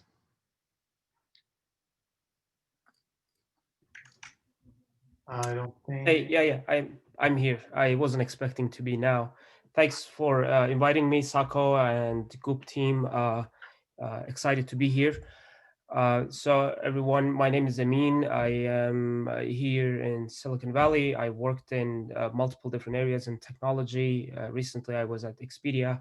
And one of the good things that happened is that I was able to shift from travel technology to one of the leading platforms in crypto technology, fintech, specifically recently in September. So that was my long-aimed goal. I was studying in the field as well as I wanted to work in it. And second thing was that I dived deep into more of web technologies, React development in general, full stack development. And also mentorship was one of my passions. I started in a group created by ex-Microsoft Teals program founders. It's called Mentors in Tech. It's about 300 mentors and 1,500 plus mentees from unprivileged groups in US, like minority groups and so forth. I'm a mentor to a mentee over there as well. So those are the primary things that went well in 2020. The things that really lacked, as I think many of us mentioned here, was associated with my routines that actually triggered basically lack in well-being and maybe like learning goals. And the second piece was associated with travel and personal time off, given the restrictions with COVID. I couldn't do as much as I would like to. I think that was also well mentioned. But the third piece, probably the most impactful, was that screen time and addiction to applications like YouTube and like different things has drastically increased. I usually measure my screen time very closely. It has doubled, probably tripled when the war was going on, to WhatsApp and different things. So that's the lack. What am I planning in 2021?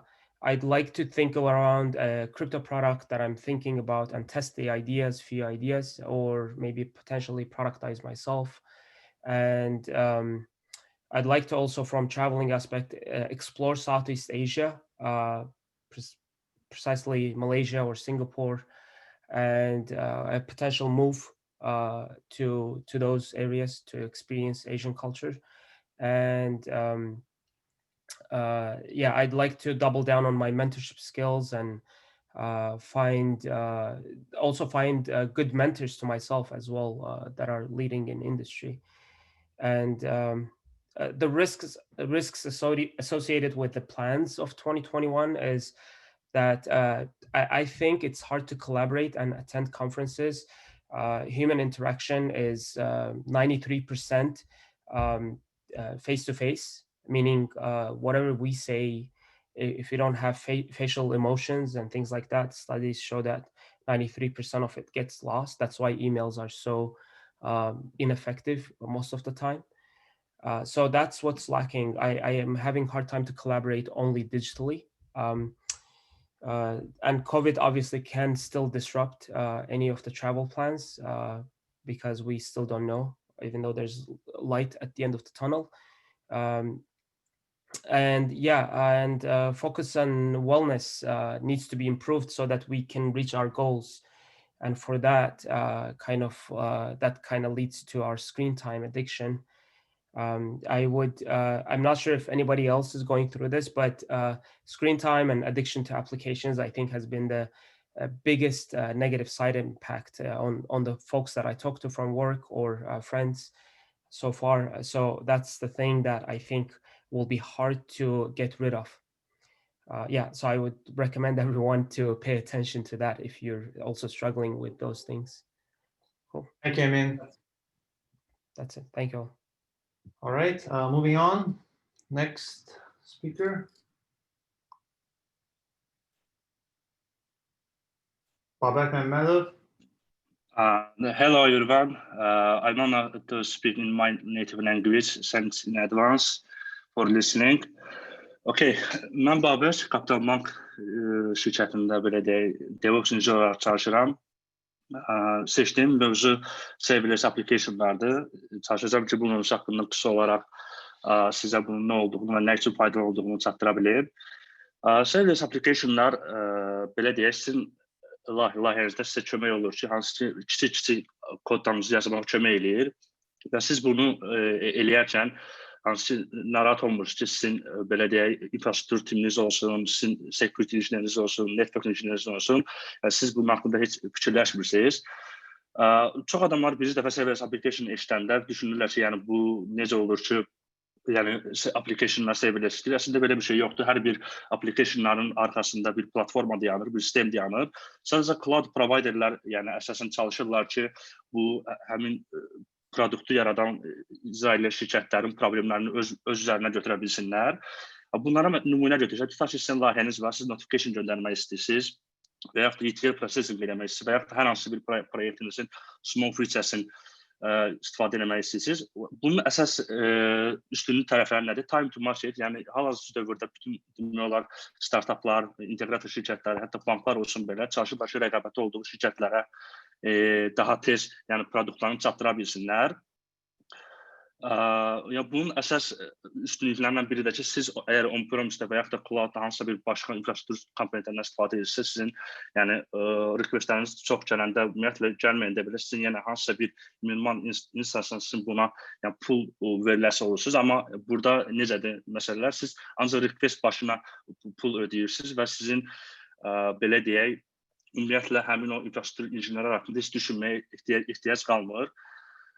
Bir də ki, ən vacib məsələ hansı ki, bu məsələləri sadəcə developerlərlə həll edə bilərsiniz. Bu qədər, yəni çalışdım ki, qısa müddətdə olsa, yəni bu serverless application haqqında məlumat verə bilim. Təşəkkürlər bir daha. Thank you, Babak. All right, let's keep going.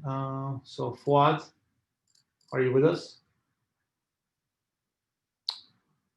Fuad Pashabeli. Let's check real fast. I don't think we have. Let's keep moving. So Gülnar Absalamova. Salam, axşamınız xeyir. All right, you can go ahead and start. Okay. Salam, hər vaxtınız xeyir olsun. Öncəliklə bu event üçün təşəkkürümü bildirirəm. Mən Gülnar Absalamova, VITIM layihəsinin həm təsisçisiyəm. VITIM yeni növ communication və collaboration tool'dur, hansı ki biz remote timlər üçün virtual ofis konsepsiyası təqdim edirik. 2020-ci ilin, mən istəyirəm 2020-ci ilin problemlərindən danışım, hansı ki COVID-19 idi və hər birimizin həyatında problemə çevrildi, amma yəni problemə çevrilməklə yanaşı yaxşı tərəfləri də oldu. Deməli, COVID-19 nəticəsində biz bundan öncəki startupımızı dayandırmaq məcburiyyətində qaldıq. Çünki biz artıq fiziki satışlar eləyirdik və satışlar fizikal olaraq yerinə yetirilirdi və ölkədən çıxma məhdudiyyətləri tətbiq olundu və s.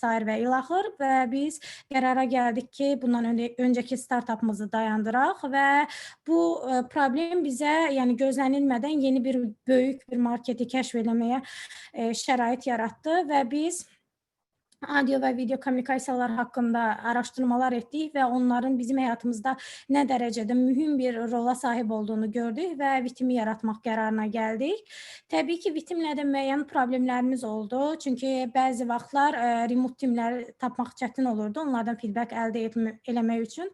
Amma heç nəyə baxmayaraq, bugünkü gündə VITIM 80+ timə malikdir və müxtəlif 8 dövlətdən və onun yanı sıra 2020-ci il üçün bizdə Mənə yəni daha çox vaxt qaldı özüm üçün sərf etməyə və şəxsi inkişafım üçün və 2020-ci il artıq bitdi. Bizim 2021-ci il üçün planlarımız var. Hansı ki biz planlayırıq VITIM üçün 1000-dən yuxarı tim əldə eləyək.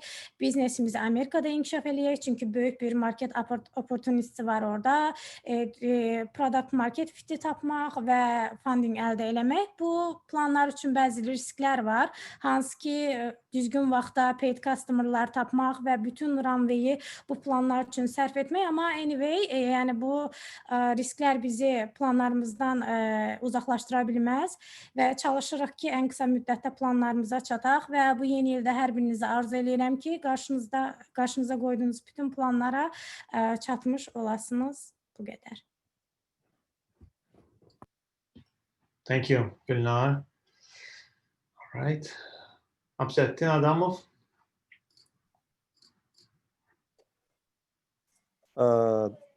Salam everyone. It's actually a great pleasure for me to see so many distinguished IT advocates collected together. I feel myself actually privileged to be with you. And many thanks to Shahriar and his team for great work done. It's really what we need actually to interact with professional community right now. History actually teaches us that all extreme events in human life, regardless whether it is wars, natural disasters, or pandemic, they dramatically change our lives. But it maybe sound a little bit strange, but all these extremes, not just about bad things in our life, but also they bring a lot of opportunities. Same with pandemic. It actually brings a lot of inconvenience, including lockdown, social distancing, disruption of businesses. We heard from you. But at the same time, it brings us a lot of new opportunities. According to a UNESCO report, you heard possibly about 1.5 million students worldwide from primary and high education level cannot attend campuses and schools. But fortunately, when we don't have any opportunity for physical interaction, virtual platforms and IT infrastructures comes us to help. Actually, digital transformation became the buzzword for the businesses for over the decade. But COVID accelerated the digital transformation also in teaching and learning. Migrating it from campuses and face-to-face interaction to the virtual environment. And actually, the COVID-19 resulted with unprecedented push to the online learning and collaboration market of the sellers. So I just want to name several of them for the platform for the remote work and education, like Slack, like Zoom, MS Team, Google Team, GitHub. So I just wanted to remind regarding the Zoom, which costed just by the end of 19, just 14 billion, now cost more than 100 billion. So the Slack, which heavily used actually in the framework of this meeting, just a couple of days ago acquired by Salesforce for 27 billion. So you can imagine what is the value of these digital platforms. And of course, we can't imagine our lives without these platforms today. And finally, current conditions related to educational system. I can describe with using the Philip Strong model of pandemic psychology, which consisted of 3 steps. It is fear, explanation, and action. Actually, we already passed 2 of them, the fear and explanation. We already ended to fear of this COVID, and we can explain what it is, but it is time for action. And time for action, keeping in mind the following conditions: availability and technical platforms, digital equality and accessibility, and academic integrity. While acting, it is critical to remember that education is not just about acquiring the knowledge. It's about infusing soft skills, critical thinking, research methodologies, networking and communication capabilities, social order and cohesion. And just wanted to mention about the good things happened in 2020. We at the ADA University finally launched our first graduate program, master degree in computer science and data analytics, jointly with George Washington University. And regarding plans, of course, there are a lot of plans. I just can mention 2 of them, or 3 of them. Is the launch of high performance computing at the ADA University in the framework of Data Analytics Research Center. This is about several international conferences, but it will depend the format on the advancements. And a big data analytics course, which going to start just on the Monday. And talking about risks, possibly many of you heard about the project of Elon Musk regarding the Neuralink, where he promised to implant chip into the human brain. So I hope it will not happen very soon, because otherwise all professors worldwide will be unemployed. So, and until this happens, of course, I call to all of you to continue studying and learning. Thank you very much for your attention. Thank you. All right, moving on. Tariel Agazadeh, are you with us? Yeah, I'm here and I will continue in Azerbaijani. Perfect. Hello everyone, my name is Tariel Agazadeh. So I am a startup ecosystem builder in Azerbaijan and also technoblogger.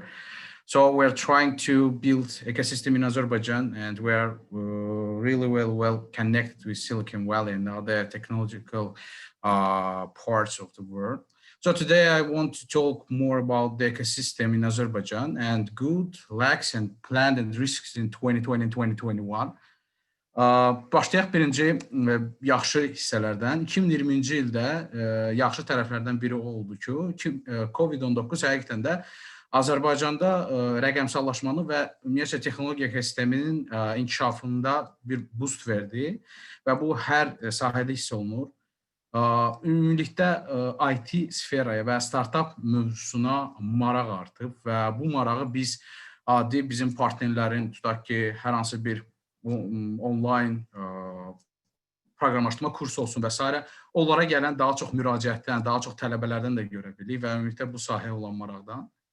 Yaxşı tərəflərdən biri oldu ki, əlbəttə ki, Qarabağımız azad olundu və bu prosesdə texnologiyanın istifadəsi, texnologiyanın ölkə üçün nə qədər vacib olduğunu bir daha insanlara sübut elədi və düşünürəm ki, bu çox vacib bir belə deyək, bir sübut idi. Pis tərəfləri oldu ki, biz ötən il demək olar ki, travel eləyə bilmədik ki, digər ekosistemdən, ölkələrdən olan oyunçulardan bir joint bir şeylər eləyək, onların praktikasını Azərbaycana gətirək. Daha sonra biz dövlətdən support görmədik, demək olar görmədik. Məsələn, əslində sevinmişdik ki, İnnovasiya Agentliyi yarandı, ancaq ondan belə başa düşürəm ki, heç bir ekosistem oyuncusu support görmədi və səhv eləmirəmsə onların özləri biraz oyuncu kimi eləmək istədi, barama var idi onlarda və özləri çalıb, özləri oynadı və bu da pis tərəf oldu. Daha sonra böyük projelərimiz var idi Azərbaycan startup ekosistemi üçün, daha çox gənclərə fokuslanmış.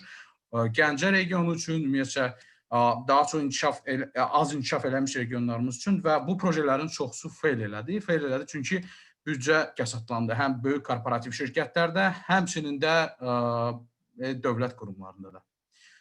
2021-in planı nədir? Mən tez keçim, vaxtım artıq kəsatlanır. Demək, birincisi, bu il biz, 2020-ci ildə biz 50-dən çox beynəlxalq və yerli tədbir və projelər yerinə yetirdik və 2021-də də bunu davam elətdirmək istəyirik ki, ölkədə bu mövzuda awareness-i artıraq və insanları daha çox cəlb edək və biz istəyirik ki, startuplardan yeni işləmə prinsipinə daxil olaq. SUPVC, mənim təmsil edədiyim şirkət sırf startaplara akselerasiya proqramı təklif edən bir şirkətdir. Ancaq biz gördük ki, Azərbaycanın ekosistemində startaplar akselerasiya dövrünə gəlib çıxa bilmir. Yəni bu onlar üçün biraz çətin olur. Çoxsu inkubasiya dövründədir.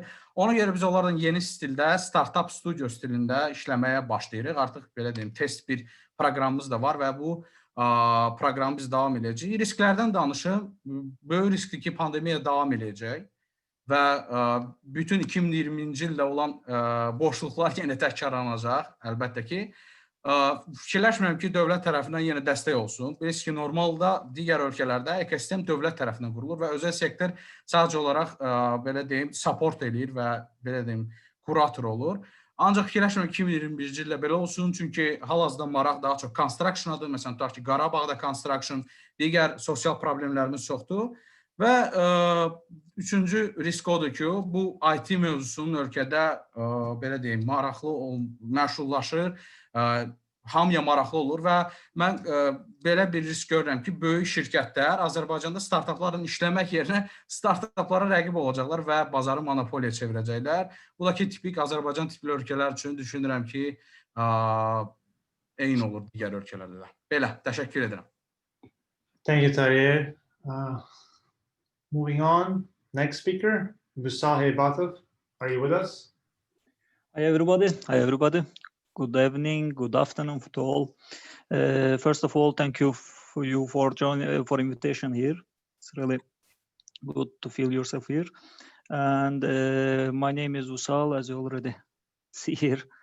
And I am from the, I am working in the mobile telecom industry for a long year here in Azerbaijan. Right now, I am a staff of the development core part of the Azer Connect company, which is mainly serving for the Baxel, Azer Phone here, Azer telecommunications companies here. But I want to, considering that too limited time here, and at least to be more efficient, at least to provide my information, more rich information in my speech, I want to continue in Azerbaijan here. And belə. Burada yoldaşlar bir çox şeyləri qeyd elədilər, hansı ki, mənim yazdığım highlightlarla üst-üstə düşürdü. Hər şeydən öncə mən burada bu il, keçən il, yaşadığımız il COVID-in bizə gətirdiyi və aldıqları şeylərdən dolayı, ən azından gətirdiyi şeylərdən dolayı təşəkkür etmək istəyirəm COVID-ə. Çünki COVID-in bizə verdiyi də bir çox şeylər oldu. Ən azından şəxsim adına özüm, ailəm, uşaqlar falan bir çox gigiyenik rulları, gigiyenik gözləntilər daha çox yiyələndilər, belə deyək. Özlərini daha çox qorudular. Bundan əlavə, keçən ilin 2020-ci ildə yaxşı olan şeylərdən ən azı biz yeni bir iş həyatına uyğunlaşdıq. Evdən işləmək, flexible iş rejimində işləmək, hansı ki bizim belə deyək, bizim iş prinsiplərinə biraz ziyad idi evdən işləmək, home office falan. Bundan əlavə 2020-ci ildə ən böyük, həm bu illər ərzində heç ağlıma sığdıra bilməyəcəyim bir şey oldu ki, bunu təsəvvür eləyək ki, ölkədə bir gecədə hər şeydən xəbərsiz, heç kimdən xəbərsiz internet limitasiyası qoyuldu. Bunu bir adi bir şəxs kimi deyil, təsəvvür eləyin bir mobil operatorun bir məsul şəxsi kimi bir gecə ayılıb görürsən ki, bütün ölkədə internetə limitasiya qoyulub, sənin də bir 4-5 milyon şəbəkəndə müştəri var. Bunların yeni bir challenge idi. Yəni, belə deyək, biz internet hal-hazırda həm nəzərə alsaq ki, ondan öncəki dönəmdə artıq bütün təhsil sistemi, bütün kommunikasiyaların çoxu artıq Zoom, Teams üzərinə keçmişdi. Bu challenge çox gözəl bir təcrübə oldu, belə deyərdim. Ondan sonra 2020-ci ildə ən azından 2000-ci ilin çatışmamazlıqlarını qeyd eləsək, əslində destroyed communications mənim ən böyük problemlərimdən oldu. Çünki həyatda olan bir çox kommunikasiyalar, bir çox iş prinsipləri dəyişdi deyək. 2021-ci ilə planlardan ən azı COVID-in çalışmaq istəyirəm, çalışıram ki, yəni COVID-in zərər zərərli tərəflərinə yox, COVID-ə tam başqa rakursdan baxmaq. Yəni COVID-in hər hansı bir pandemiyanın əsarətinə düşməmək istəyirəm. Bu arada ən vacib burada not eləmək istədiyim şey 2020-ci ildə məsələn ölkədə verilən qərarlardan məsələn işə qayıtma şeyləri oldu, ofis comebacklər oldu. Yəni bunlar dəfələrlə fake çıxdı və bu da bizdə belə deyək, bir ifadə var bizdə çamadan настроениyada, çamadan əhval-ruhiyyəsi.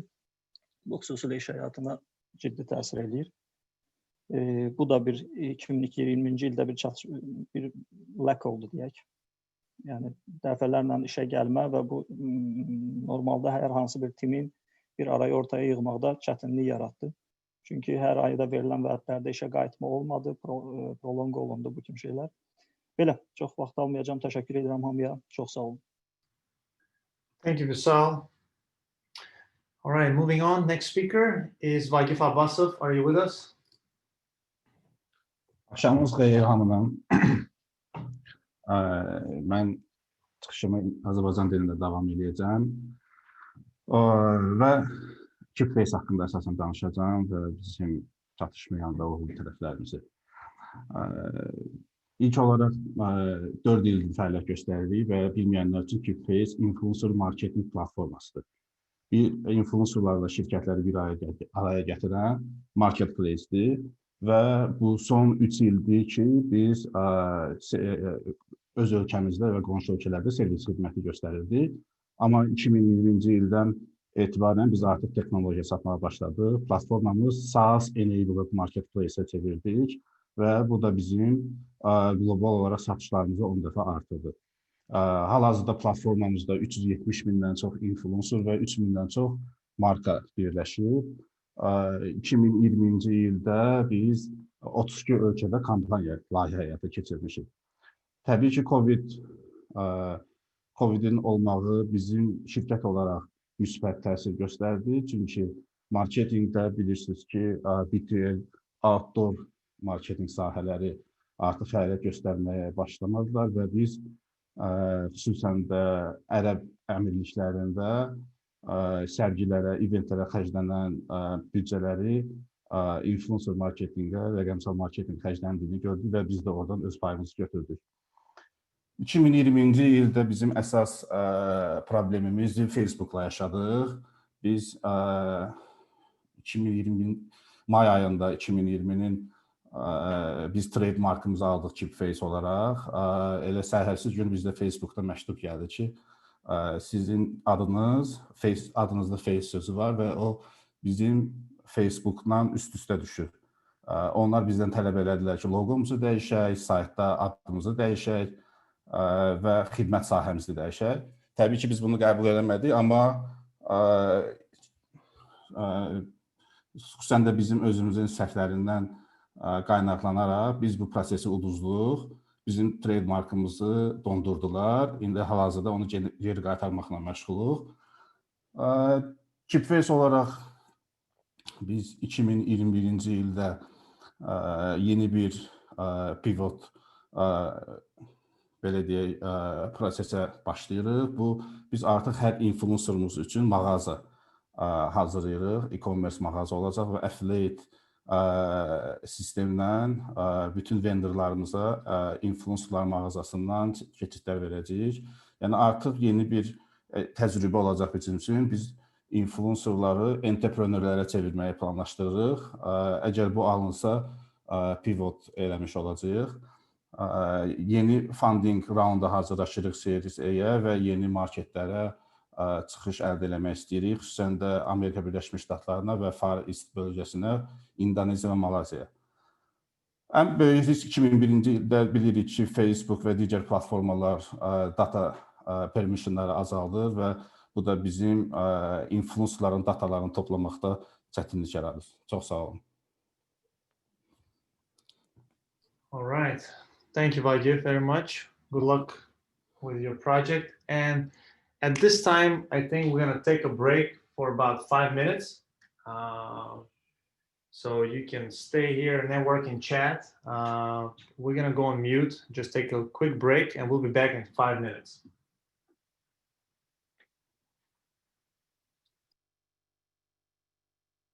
now. So yeah, let's go. Vishal, our diamond sponsor Vishal Bramley with all my taxes. So I think mainly we try to cover first the people based on Azerbaijan. Now I think we will have more US and Europe and yeah. Vishal, you're with us? I think you're on mute. Probably he's still in break. He's still on break, probably. Okay. We can. Let's give Vishal 10 seconds and then we'll switch to the next slide and we'll come back to Vishal. Yeah, but we can just, yeah. Vishal, if you can hear us, you're on mute.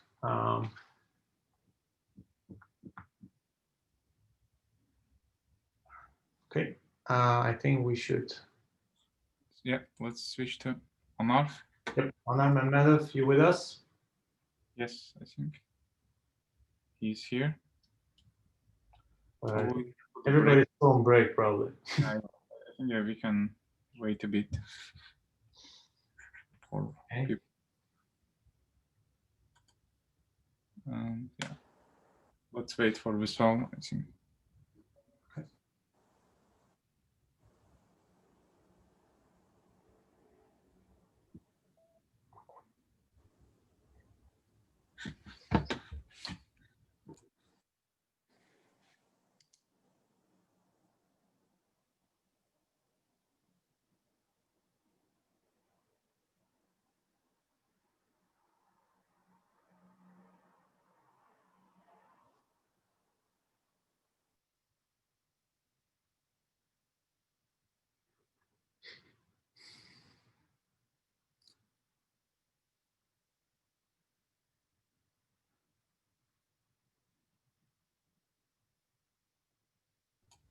Yep. Hi everyone, I'm Usal. I am founder and CEO of the All My Taxes. So this is a Silicon Valley-based startup.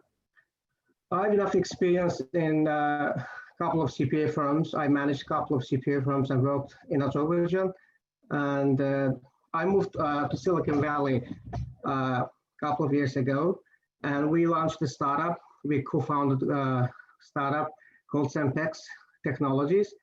Then I moved to corporate industry and worked there a couple of years. And then I returned back and launched this startup. So this one mainly focusing on the tax filers and tax payers. So this is a marketplace for the tax filers and tax providers. So when we say the tax filers, we mean the both individuals and the businesses. And tax providers are the independent CPAs, enrolled agents, tax practitioners, and there's also self-filing providers like a TurboTax, HR Block, etc. So we combine all the CPAs in the United States. We built a network of CPAs, and when you need a service, we get all the documents. We collect them and then we submit to our CPA teams. They assess your portfolio, tax portfolio, which includes a couple of tax documents like 1099s, W-2s, etc. And then we offer you the customized fee. Everyone's fee will be different. So our fee, as I mentioned, is customized, unique, and based on your tax documents. So I want to mention about the COVID-19 effect in taxes. So this year was very hard for the tax collectors and tax filers. So it means that you should be very careful in filing your taxes. So there was a lot of grants you received, a lot of SBA loans, small business administration loans you received, and a lot of CPAs that they are not aware of the new law. You should be very careful, and if you need any support, don't hesitate to contact with our firm. And we have a large number of CPAs and even more to come. We are cooperating all the CPA firms in the United States, and we at the same time offer all kinds of accounting, tax, registration services to your team, to your community, and also anyone in the United States. So feel free to keep in touch with us, and good luck to you. All right, thank you, Vishal. Welcome. All right, moving on. Next speaker. Anar Ahmedov, you with us?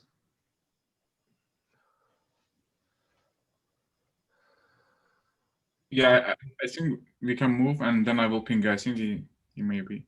Okay. Yeah, I'm here. Yeah, sorry. I miss you. Seems like I miss you. Oh yeah, sure. Okay. Well, I expected maybe after Vishal, so that's why I'm a bit confused. Yeah. Okay. Yeah. Thank you very much for Shahriar for the nice meeting and event. So shortly about actually I'm the founder of the company called Sempex. We're a simple logistic company. For the 2020, it was really kind of we had like up and downs, but definitely it was a great year for us. Like we increased most of the sales and we expanded to different states. Like we're based in California, but we expanded to 4 more states and doing the operation. In the 2020, actually, we also, because of the COVID, has been participating in a couple of the studies that is just related with the Stanford. So we covered the logistics side and directly integrated our API with them. So that's one of our biggest success, I think. Like as a company, trying to fight against this COVID and do some kind of studies there. So that was really kind of really exciting, interested the project that we did. For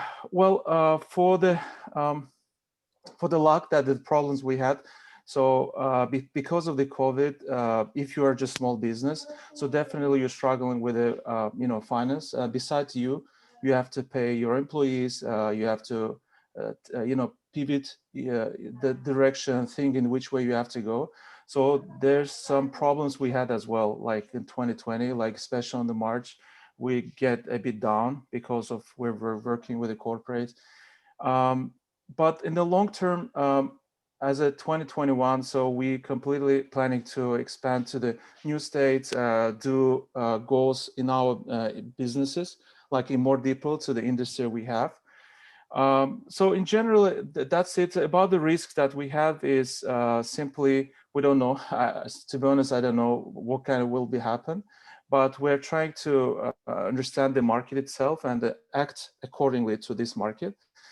Well, that's what we have so far. So I'm trying to improve myself as well, trying to improve the team and try to, because I also, as Rashad before mentioned, I worked in the corporates before in Azerbaijan, but I moved here to the US, especially California, just establish some business and get that experience. It's a really exciting experience.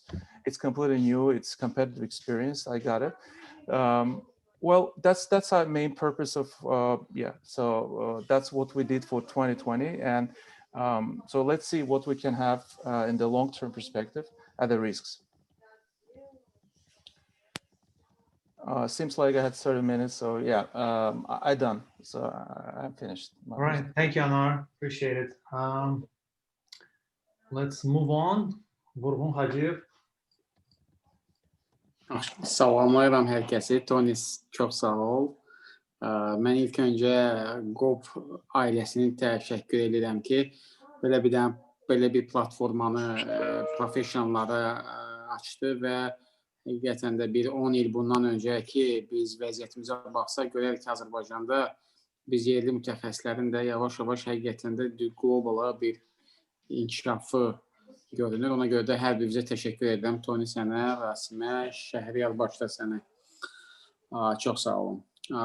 Deməli, mənim üçün də 2020-ci ildə ən böyük işlərdən birisi biz Tech US ofisini açdıq. Bu çox çətin olsa da bizim üçün, amma biz artıq yavaş-yavaş Azərbaycandan Amerikaya move eləməyə başlayırıq. Bakıda bizim headquarter olacaq, amma hələ ki Amerikada biz 2 ixtisas üzrə, müştəri üzrə ixtisaslaşacaq, software services və bir də cloud migration üzərindən fokusumuzu həyata keçirəcək. Yəni bu cür prosesləri həyata keçirəcək. 2021-də də Azərbaycan bazarında böyüməyə başlamağa çalışacaq. Görək necə olacaq. risklərimiz yenə pandemiyadır. Müştərilər pandemiya müddətində cash flow-larını çox diqqətlə nəzarət edirlər ki, bazara biraz da çıxmaqda və mövcud monoton bazarı saxlamağa çalışırlar. Ona görə də biraz 2021-ci ildə bizim üçün hal-hazırda risklər görünür. Belə.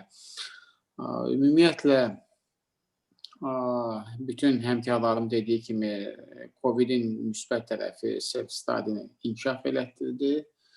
Hər birimizə həm təhsil, həm də müəyyən qədər hansı ki, belə deyim, yığılıb qalmış kitablar var idi ki, onları bu müddətdə oxuyub bitirmək səbəb olduq.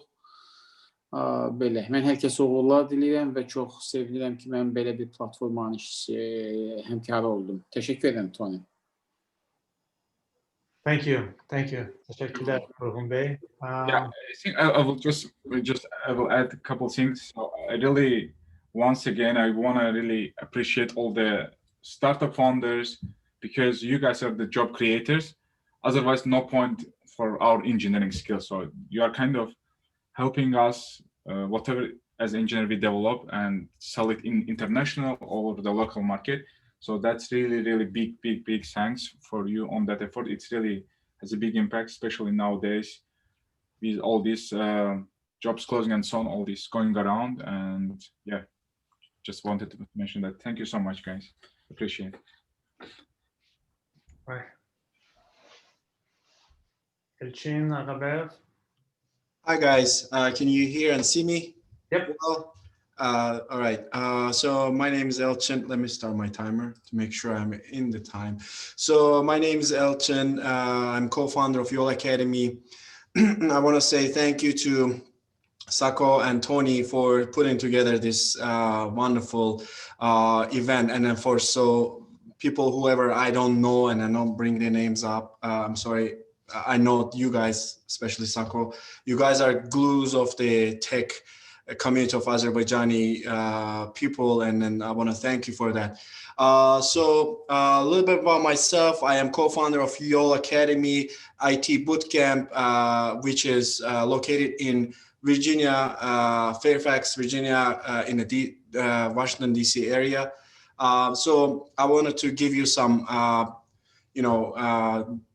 details about our bootcamp. So what went well for us in 2020 is we quickly adapted our business needs and was able to grow despite the being hit the pandemic. It was hard hit for everyone, and it was same for us. So we were able to switch smoothly from in-class tutorings to online sessions, which was a little bit stressful, but we handled it smoothly. We helped more people to transition into software development industry than 2019, which boosted their salaries 30 to 50% in different cases. And I'm happy to say that most of those graduates were our own community members, people from Azerbaijan who lives in the US. We improved overall program for Yol Academy, added some bells and whistles to make it even better than used to be in 2019. And we added more teaching staff. Again, as Yol Academy employs more Azerbaijani community members than the other nationalities. We were able to add to US economy, help contribute to US economy by helping students to get high paying jobs, even though there was a COVID out there. And what lacked rapid slowdown of the economy due to pandemic, face-to-face interactions, pandemic added financial and personal stress. For 2021, we are planning to expand our programs like web development, cybersecurity, etc. And we are actively looking at good community members who knows these topics. If you guys are interested in tutoring, please reach us out and let's talk about it. And then we added some flexible tutoring options, and more staff to assist our students, and then business expansion to different fields of industry. And then risk is vaccine and another political instability in US. Okay, sorry about that. Nice. All right. Thank you so much, Elchin. All right, moving on. Next speaker.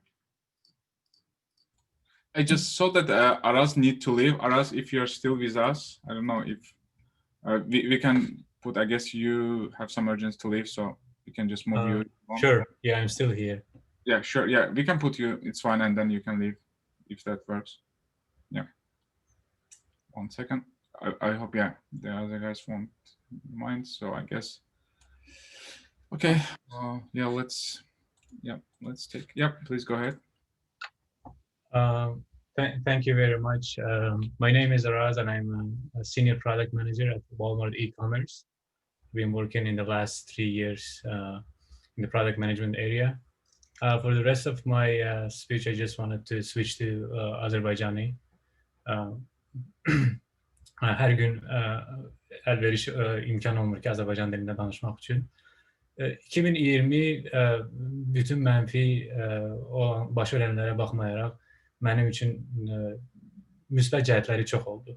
Müsbət cəhətlər o cəhətdən ki, çoxlu yeni təcrübələr əldə etdim və bu il biraz çətin olduğuna görə hətta bütün həyat və həm də karyera baxımından bir pauz etməli oldum ki, baxaq görək bizim həyatda və karyerdəki prioritetlər nələrdir, bizim hədəflərimiz nələrdir. O cəhətdən belə bir reset ili kimi oldu və nəticədə həm şəxsi inkişafa, həm də kariyer inkişafına fokuslanmaq imkanım oldu və network onun nəticəsində daha da genişləməyə başladı. Həm Azərbaycanda, həm xarici, həm də Amerikada yeni insanlarla tanış olmağa nail oldum. Amma mənfi cəhətlər də az deyildi. Yəni ən böyük yadda qalan o idi ki, bütün bu pandemiyanın həm idarə olunması, həm kommunikasiyası istər ABŞ-da olsun, istər Avropada, istər Azərbaycanda, dünyanın demək olar ki, bütün ölkələrində necə çox da yaxşı olmayan səviyyədə idarə olunması və onun nəticəsində peyvəndin gecikməsi və insanlara lazım olduğundan daha çox stresin gətirilməsi kimi yadda qaldı. Amma bunun nəticəsi necə olur? Yəni fiziki olmasa da müəyyən qədər həm bizdə, həm ailələrdə, həm insanlarda rahatlığın qaçılmasına gətirib çıxardır və nəticədə bunun hamısı həm evdə oturmaqla bərabər bir yerdə bizim həyat tərzimizə, istərsə də karyera olsun və digər sahələrə çox mənfi bir təsiri oldu. Bunu, yəni bütün mənfi cəhətlərə baxmayaraq, mən yenə də 2020-ci ilə müsbət bir il kimi baxıram. Yəni bu pis il deyib üstündən keçmək istəmirəm. Çünki şəxsən mənim üçün və fikirləşirəm ki, bir çoxlarınız üçün də bəlkə də eyni bir effekti vardır. Yəni bu il daha çox keçid ili kimidir. Yəni bu ildən öyrəndiklərimiz çoxdur. Həm nələri 2020-yə kimi düzgün edirdik, nələri lazım bilib edirdik, amma 2020-ci ildən sonra bunlar artıq bizə daha lazımlı deyil. Bizim prioritetlərimiz dəyişəcək. Onun üçün 2020-ci ilə bir Astana kimi baxıb 2001-ci ildə daha çox product management sahəsində, həm də şəxsi həyat sahəsində bir lider kimi böyümək planım var. Və bu necədir? Bu sadəcə öz üzərinə fokus olub, öz skilllərini inkişaf etdirməkdən daha çox mənim ən böyük bir hədəfim Azərbaycandakı product management community ilə əlaqə yaratmaq və Azərbaycanda product management sahəsində yeni insanlarla, fərqli insanlarla əlaqə qurub, bəlkə daha fokuslu bir qrup yaratmaq və o qrup hansı ki kömək edəcək gələcəkdə Azərbaycandan daha yaxşı məhsullar çıxsın dünya bazarına və daha yaxşı produktlar gözləyək. Apple Store-da top 5-ə girən applər çıxsın. O cəhətdən davam edəcəm Azərbaycanlı community ilə əlaqə saxlamağa və ən çox böyük gördüyüm risk bütün bunları 2020-ci ildə düzdür, bəlkə də pandemiya davam edəcək, 1-6 ay daha lockdown da olacaq. Amerikada baş verənləri də görürsünüz. Amma mənim üçün ən böyük risk yəqin ki, motivasiyanın olmasıdır. Yəni motivasiyanı saxlamaq olduğu kimi və üstünə əlavə etmək məncə asan bir iş deyil. Digər səbəblər fiziki olsa da, yəni bu daha çox mental və ya psixoloji bir şəraitdir ki, insanların və yaxud özümüzün necə biz motivasiya edib və yaxud da ki, motivasiyanı həmin səviyyədə necə saxlaya bilərik ki, 2021-ci ildə daha da yaxşı olsun bizim üçün və bu riskin qarşısını ala bilək. Son olaraq da demək istəyirəm ki, mənim LinkedIn düzdür, link orada səhv düşüb, amma mən chat bölməsində yazdım, əgər kiminsə product managementlə və yaxud da ki, o sahə ilə bağlı hər hansı bir sualı, istər mentorluq olsun, istər hansı məsləhət olsun, istər tutaq ki, roadmap düzəltmək, yazmaq sahəsində olsun, əgər sual və müzakirələr olacaqsa, əlaqə yaratmağa məmnun olaram və həm TechBrain və yaxud da onun xaricində istədiyiniz bir şəraitdə görüşüb danışıb müzakirə etmək olar. Çox sağ olun yenə də tədbiri təşkil etdiyinizə görə hər kəsə və hamının vaxtına görə yeni iliniz bir daha mübarək olsun. Thank you, Aras. All right, moving on. Next, Emin Aliyev, you're with us? Yes, I am here. Perfect. All right, stage is yours. Okay, guys. Hey, so I'm Emin Aliyev, and one of my startup is EasyMove. It's a marketplace where you can get any size of truck and help for any moving and delivery help on your budget. Basically, you tell us your budget, and we will supply your truck and help. So one of the biggest achievements for our team was that we launched in Europe and started working with Daewoo Logistics. So I was doing also some angel investments, and another success for me was that my portfolio company, they raised Series A round, which made me more proud that we were doing. And the most successful, I will say that 2020 was a crappy year, but I believe for people of Azerbaijan, it was the most luckiest or successful year because we finally liberated our lands. Lags for 2020 is that I wish I could invest in more companies, but for some reason wasn't able.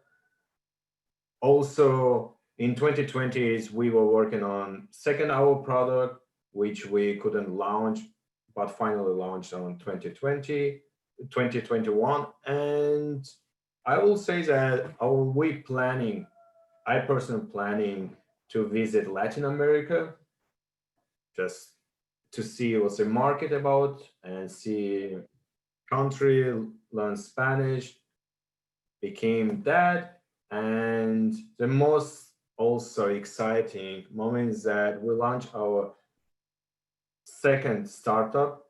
It's related to targeting on street and retargeting online. It's a ad tech company where we basically put smart digital displays on rideshare drivers and allow companies, especially B2C companies, to target their audience online and retarget outer or vice versa.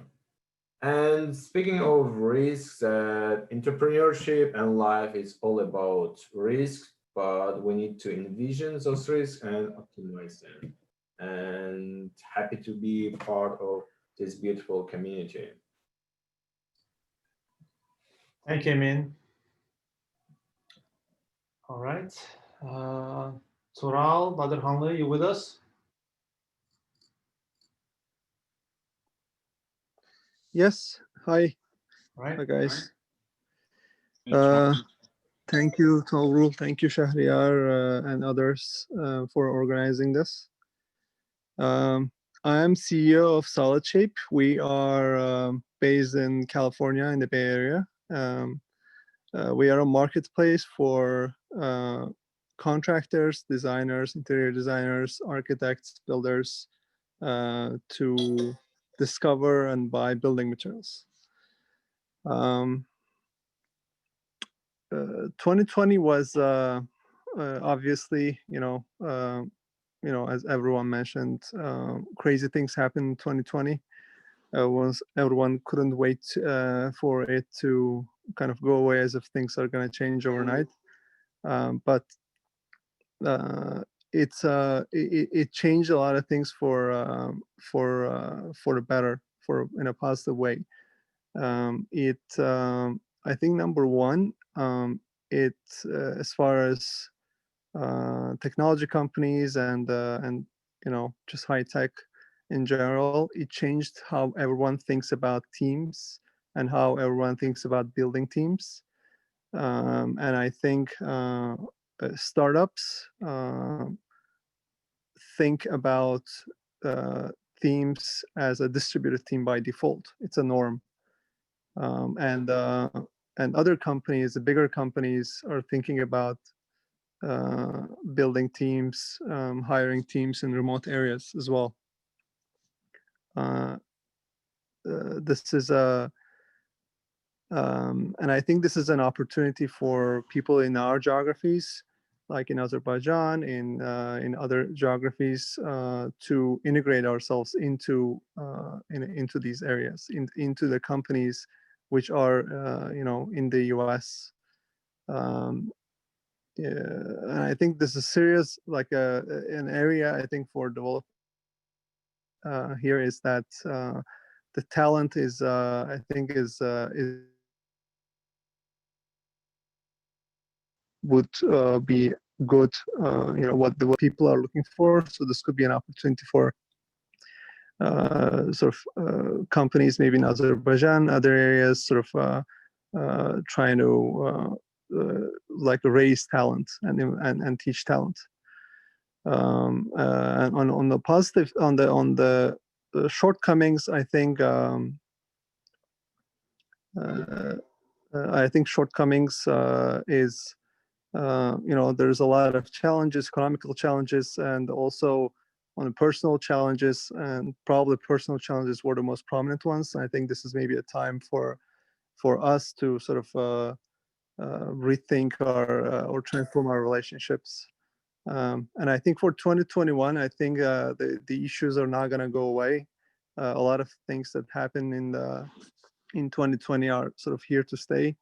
And I think there are going to be a lot of transformations and a lot of new things coming up, based on the opportunity, based on the changes that happened in 2020.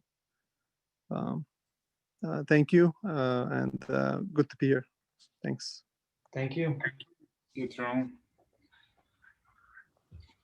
All right, moving on.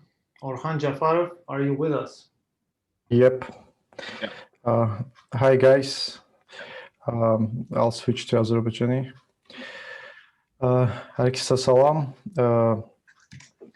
Bu 2020 yıl benden ötürü daha çox olub, daha intensiv front-end, daha çox front-end sahəsində community daha intensiv bir yenilik və ya hansısa bir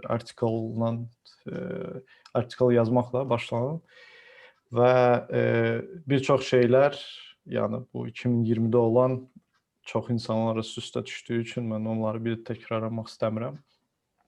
Daha çox uğurlu oldu mənim üçün 2020, çünki daha çoxlu oldu əlaqələr, maraqlı layihələrdə iştirak elədim və buna hamısına səbəb olub open source proyektlərim və mən yəni bir çox insanları çağırmaq istəyirdim open source proyektlərə daha intensiv başlasınlar. Yəni hər hansısa bir daha çox bu developerlərədir.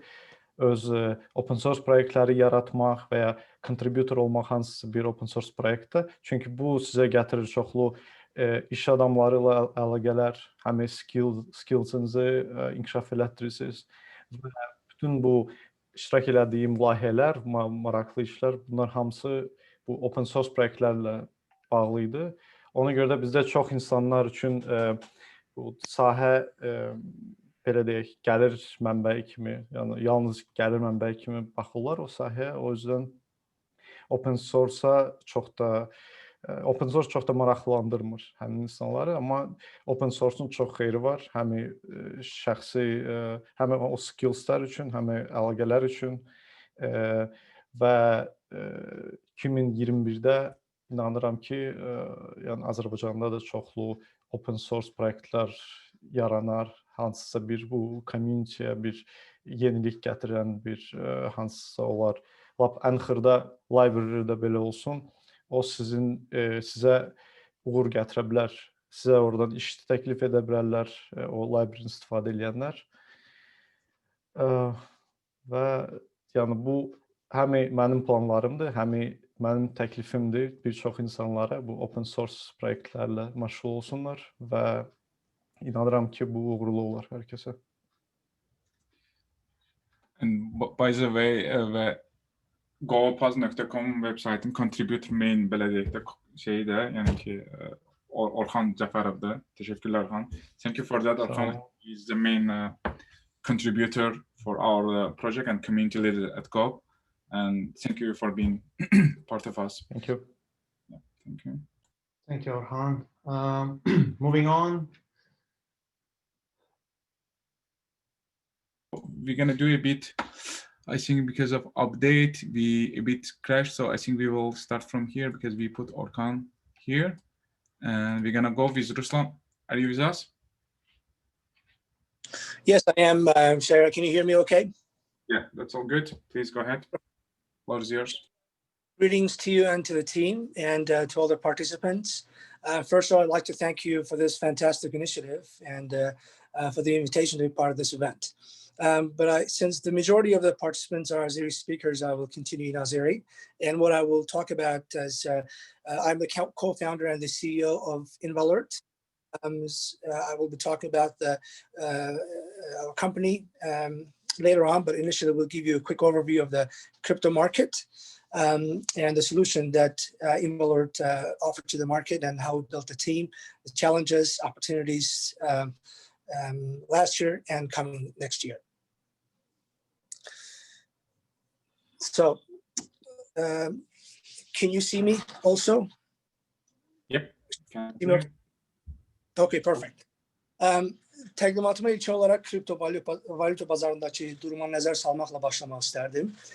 2008-də yarandığı vaxtlarda indiyə kimi Bitcoin başda olmaqla kripto valyuta bazarları inqilabi bir inkişaf yolu keçməsi çoxumuza bəllidir.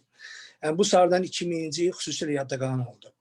İli təxminən $7,000 başlayan Bitcoin il sonunu $30,000 ətrafında və ümumi bazar həcmi $1 trilyon ətrafında bitirdi.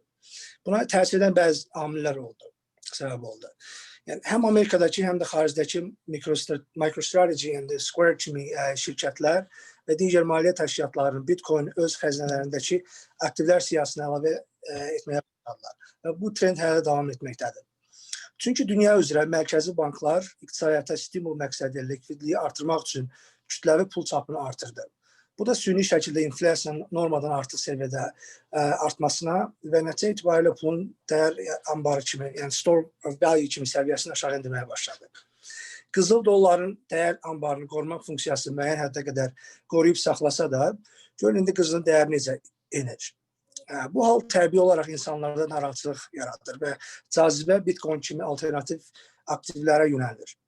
Əslində Bitcoinin hazırdakı real dəyəri az qiymətləndirir və Bitcoin ekosisteminin sürətlə böyüməsi ilə bərabər onun məhdud sayda təchizatı və institusional investorlarla yanaşı böyük şirkətlərin Bitcoinə artan tələbi onu yeni qızıla çevirir.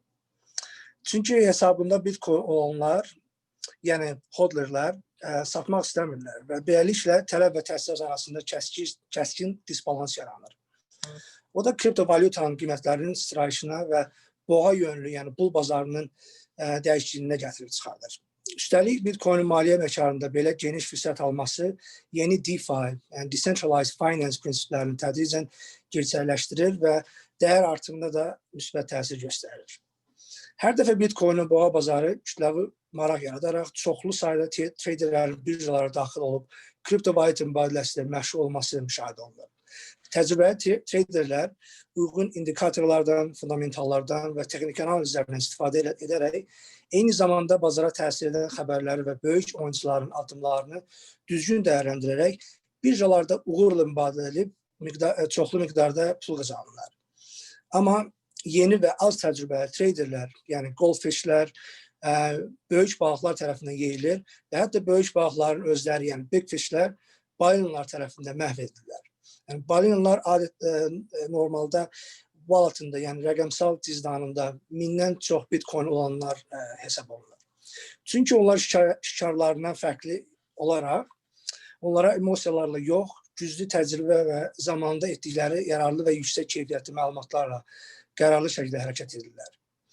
Invalert'in timsalında bizim bazara təklif etdiyimiz həll, kriptovalyuta bazarında itkilərini azaltmaq və qazanclarını artırmaq istəyən traderlər üçün müdafiə sipəri və daha uğurlu kriptovalyuta mübadiləsi etmək dəstəyindən ibarətdir.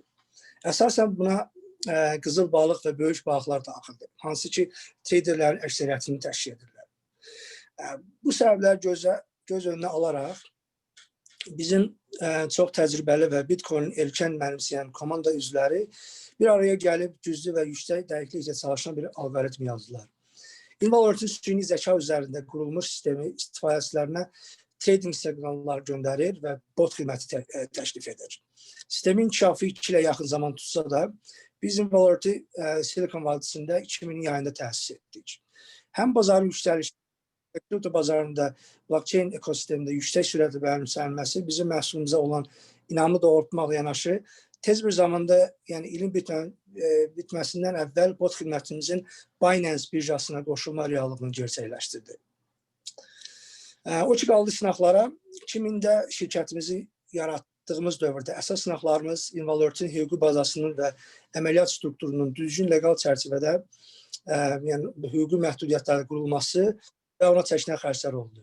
Çünki ABŞ-da mövcud daxili və beynəlxalq qanunvericilik tənzimləmələri hələ də müəyyən qeyri-müəyyənliklər və qanunluq məqamlarla doludur. Digər sınaq məhsulun qurulması dövründə mühəndislərin kriptovalyuta mübadiləsi əsasları ilə dərindən biliklərə malik olması ucbatından iş prosesində bəzi qarşıya çıxması olmuşdu. O da öz növbəsində müəyyən səmərsizliklər və vaxt itkisi ilə sonlanmışdı. Son olaraq təbii ki, hər startupda olduğu kimi əlavə vəsaitə ehtiyac həmişə olur. Amma bunlara baxmayaraq biz 2020-yə həvəs, ümid və qətiyyətlə yanaşırıq. Çünki gözəl planlarımız bu planlara aşağıdakılar daxildir. Website və mobil applicationlarımızın yeni üzüsünə dəyişdirilməsi, marketing strategiyasının icrasına başlanması, yəni hazırda heç bir marketing etmədən bizim 2000-dən çox istifadəçimiz var. Yeni birjalara qəbul olunmaq, yeni komanda üzvləri əlavə etmək və yeni Invalor token yaratmaq və potensial əməkdaşlıq imkanları daxildir. Əlavə sınaq kimi 2021-də yeni prezident administrasiyasının yeni valyuta bazarına münasibətinin və mübadilə mövqeyinin naməlum və tam bəlli olmamasıdır. Təbii ki, günün sonunda hər gün bazar təsir edən qeyri-hallar da bir risk mənbəyi kimi dəyərləndirilməlidir. Amma biz Hey, Ruslan Bey, I'm sorry to interrupt you. You're a little bit over time. Maybe I think the subject and topic is very interesting for all the participants and attendees. I think we should have a separate session just for you, and we'll host it some other after this session. Just out of respect for all speakers, we would like to move on to the next speaker. Is that all right with you? Yeah, absolutely. I just wanted to highlight that we're very optimistic about the future and about our upcoming plans. And I also wanted to, you will probably do it, but I wanted to introduce my dear friend and co-founder and CEO of Hadi, who can speak a little bit more in depth and technical analysis of the company. So thank you very much. Teşekkürler. Hamın vaxtını değerlendirelim. Thank you. Teşekkürler Ruslan. It's really, crypto is really proud that we have such a startups in Silicon Valley, so I appreciate all the work you guys doing. So yeah, I guess next Hadi Mahbub, please go ahead. Hadi. Yes. Hi everyone, my name is Hadi. I would like to start by wishing a great and happy New Year to everyone. I will be switching and speaking Turkish. Öncelikle arkadaşlara, Sako'ya, Tony'ye ve Goup grubuna teşekkürler ediyorum. Bizi buraya yığması için, bize bu fırsatı tanımak için ki biz sistemimizi tanıdık ve arkadaşlarla çok tanış olalım. Ruslan'ın dediği gibi bizim kriptokarensi marketinde biliyoruz ki çok insanlar trading'e başladı. Benim özümün tecrübem 2012'den başladı. 2012 yılından kriptokarensiyle Bitcoin ile tanıştım. Ben Bitcoin'de mining ile tanıştım. 2013'de Bitcoin'in trading ile işe başladım. Ve bu seneler içerisinde çok tecrübe kazandım. 2017 yılında biz bunu fark ettik ki çok insanlar kripto markete geldikten sonra çok heyecanlı davranarak ve bunları sadece ne zaman alalım, ne zaman satalım diye çok yanlış işlemler yaptı ve çok insanlar para kaybetti. O yüzden 2018 yılında biz arkadaşlarla bir yere geldik. Bir algoritma üzerinde çalıştık. Bu algoritma tamamen data mining üzerinde olarak marketin ve indikatörlerin güzel datalarını analiz edip ve en iyi güzel bir şekilde best opportunity'yi trade edenlere buy ve sell ne zaman al ve ne zaman sat diye onları alert ediyor. Bizim web site üzerimizden ve aynı zamanda da bizim Telegram grubumuzdan yüzdelere bunu tanıtır. Bu bizim Invalert 2.0'ı biz versiyon 2.0'ını 2020 yılında hayata geçirdik. Bu bize bizim success rate'imizi %5 arttırdı. Invalert 0.2, 2.0. Bu sonra biz daha çok volume change alert'i getirdik. Volume change alert da çok iyi bir tools'du. Herkes ki trade etmek istiyor. Böyle Invalert gibi bir tools onun yanında olması trade ile daha çok success rate yaratıyor. Biz şimdiye kadar 3000'den 3700 kadar signal üretmişiz ve kullanıcılarımıza göndermişiz. Ruslan'ın dediği gibi 2000'den fazlaya kadar da şimdi aktif user'imiz var. Ve bizim daha özelliğimiz bizimle aynı şeyi yapan şirketlerden özelliğimiz bir tamamen historimizi user'lerimizden paylaşıyoruz. Şimdiye kadar ne kadar success rate'imiz olup ne kadar da stop loss'umuz olup bunların hepsini user'lerle paylaşıyoruz. 2020 senesinde auto trading bot'u hayata geçirdik. Şimdi beta versiyonunda. Auto trading bot bu feature'di ki adamlar bunu exchange'lerine bağlayıp para kendi hesaplarında olduğuna rağmen bizim AI onlar için işlem yapabiliyor. Bunlar için alım ve satım emirleri girebiliyor. Aynı zamanda daha çok deep historical data'yı kendi AI'ımıza kattık. Bu da bize çok daha yardımcı olur. Aynı zamanda user'lerimize. Coinbase ve Stripe'ın payment sistemini integrate ettik sistemimize. Bazı zamanlarda bizim exchange'lerle çalıştığımızda onların API'larında problemler yaşıyoruz. Onu çözmek üzereyiz. Planımız 2021'de Invalert 3.0 versiyon 3'ü hayata geçirmek. Bu da bize daha success rate'i ulaştırıp ve daha bizim success rate'imizi de başka bir seviyeye götürmek olacak. Yeni exchange'ler integrate edeceğiz kendi sistemimize. Bizim timimiz 7-24 saat çalışır. Aynı zamanda bizim AI sistemimiz de 24 saat çalışır. Çok özel bir feature ekleyeceğiz bu sene 2021'de. O da copy trading. Herkes ki trade yapıyor. Diyelim ki ben bir trade yapıyorum ve siz sadece benim trade'lerimi, benim yaptığım trade'i kopyalamak istiyorsunuz. O özelliği getireceğiz. Çok interesting bir feature'di. Aynı zamanda daha çok coin'leri sistemimize ekleyeceğiz. Şimdi cryptocurrency markette 5000'den fazla coin ve token var. Biz bunların sadece 55'ini kabul etmişiz ve 55'ini bizim datamızda analiz oluyorlar. Crypto chatbot olacak. Crypto chatbot tamamen AI üzerinde. Size bir bot olarak sorularda cevap verecek. Ben bu coin'i alayım mı, satayım mı bu şekilde. Biliyorum bu meetingde çok her şeyi söylemek daha zaman az, daha söyleyemeyiz. Ama isterseniz bizim web sitemizden ya da benim LinkedIn'imde, Ruslan'ın LinkedIn'inde bize ulaşıp biz her zaman welcome'ız daha çok bilgi vermek için. Çok zamanlı tutmak istemiyorum. Sanırım benim de 3 dakikam doldu. Herkese iyi şanslar, herkese iyi yıllar deniyorum. Hoşça kalın. Thank you so much, Hadi and Ruslan. Definitely, Nurlana will reach you out for the webinar. I think crypto is now in a buzz and it's going so much high, and there is in community a lack of people on this field, and even you guys doing on top of the startup. So definitely, thank you so much for taking time and joining as a sponsor and as a speaker. Thank you. Yeah, I think we are missing two people from Azerbaijan. I'll make sure. Günay, are you still with us?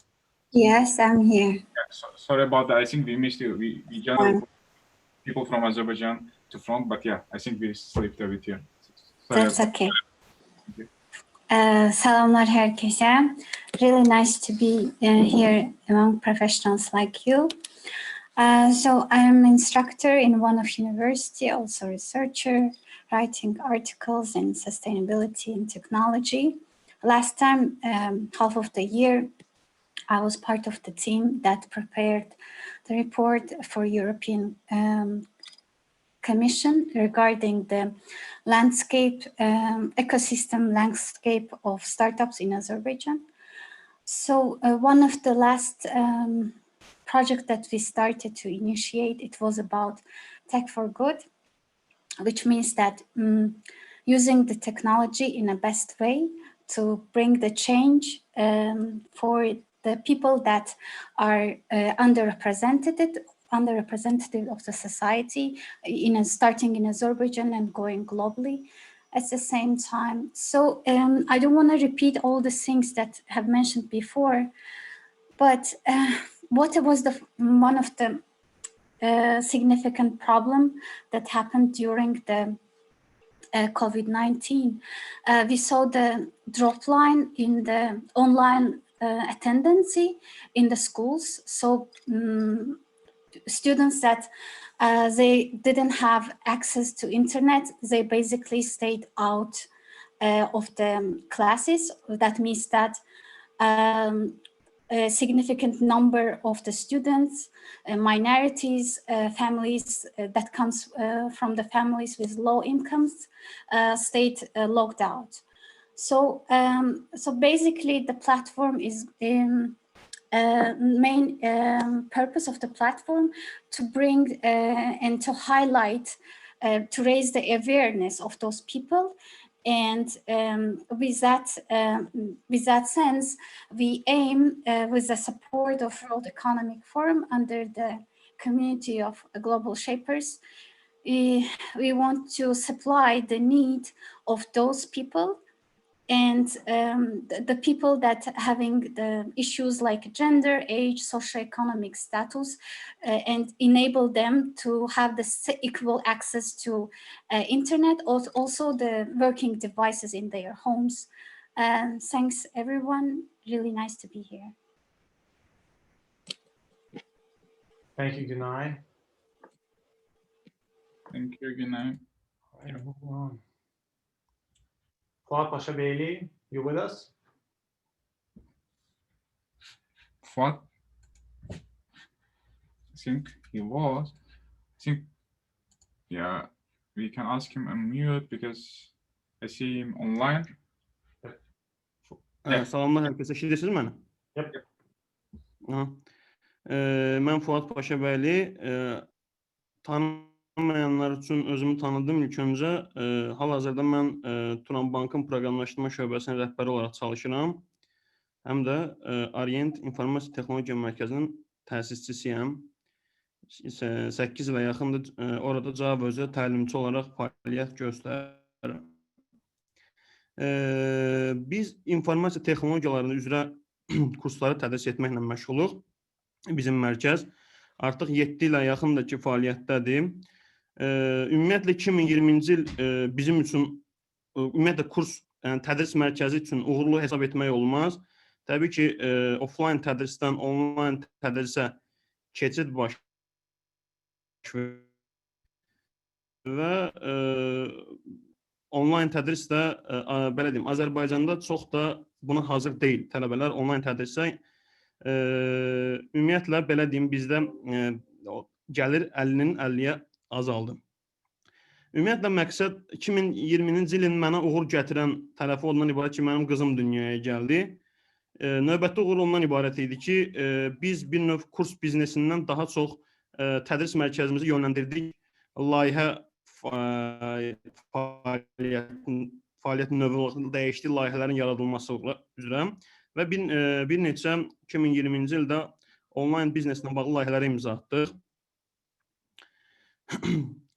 2021-ci ildə plan ondan ibarətdir ki, təbii ki, pandemiyanın davam etməsi ilə əlaqədar plan ondan ibarətdir ki, biz onlayn kurs fəaliyyətini daha da yayaq Azərbaycanda informasiya texnologiyaları üzrə yeni texnologiyaların tədrisini gətirək tədris mərkəzimizə. Məsələn üçün, bunlardan bir neçəsinin adını çəkə bilərəm. Məsələn, microservislər, Java'nın bir neçə yeni texnologiyaları var. Onların tədrisini gətirmək istəyirik tədris mərkəzimizə.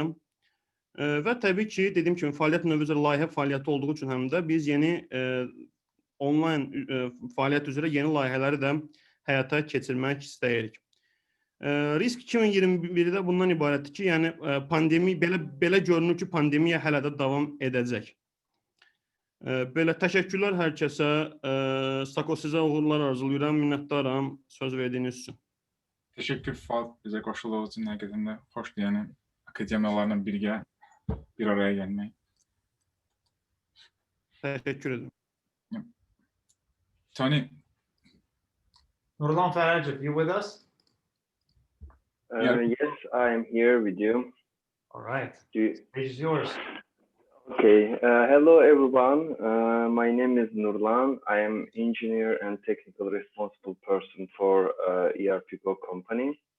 So, brief introduction is enough for me in English. I would like to continue with Azeri. Salamlar bir daha herkese. Deməli mən istəyirəm əsasən deməli danışacaqlarımın yarısı hardasa şəxsi təcrübə, şəxsi görünüşü, şəxsi ideyalarım və yaxud da planlarım və yarısı da ERP olaraq təcrübəmizdən danışmaq istəyirəm. Deməli əsasən qazandığımız ən böyük şey mənə görə təcrübəmiz oldu.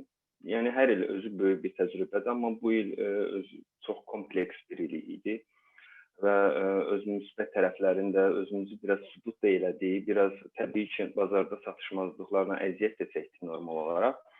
Amma əsasən biznes və texniki təcrübəmizi software development sayəsində çox inkişaf elətdirdiyimizi düşünürəm.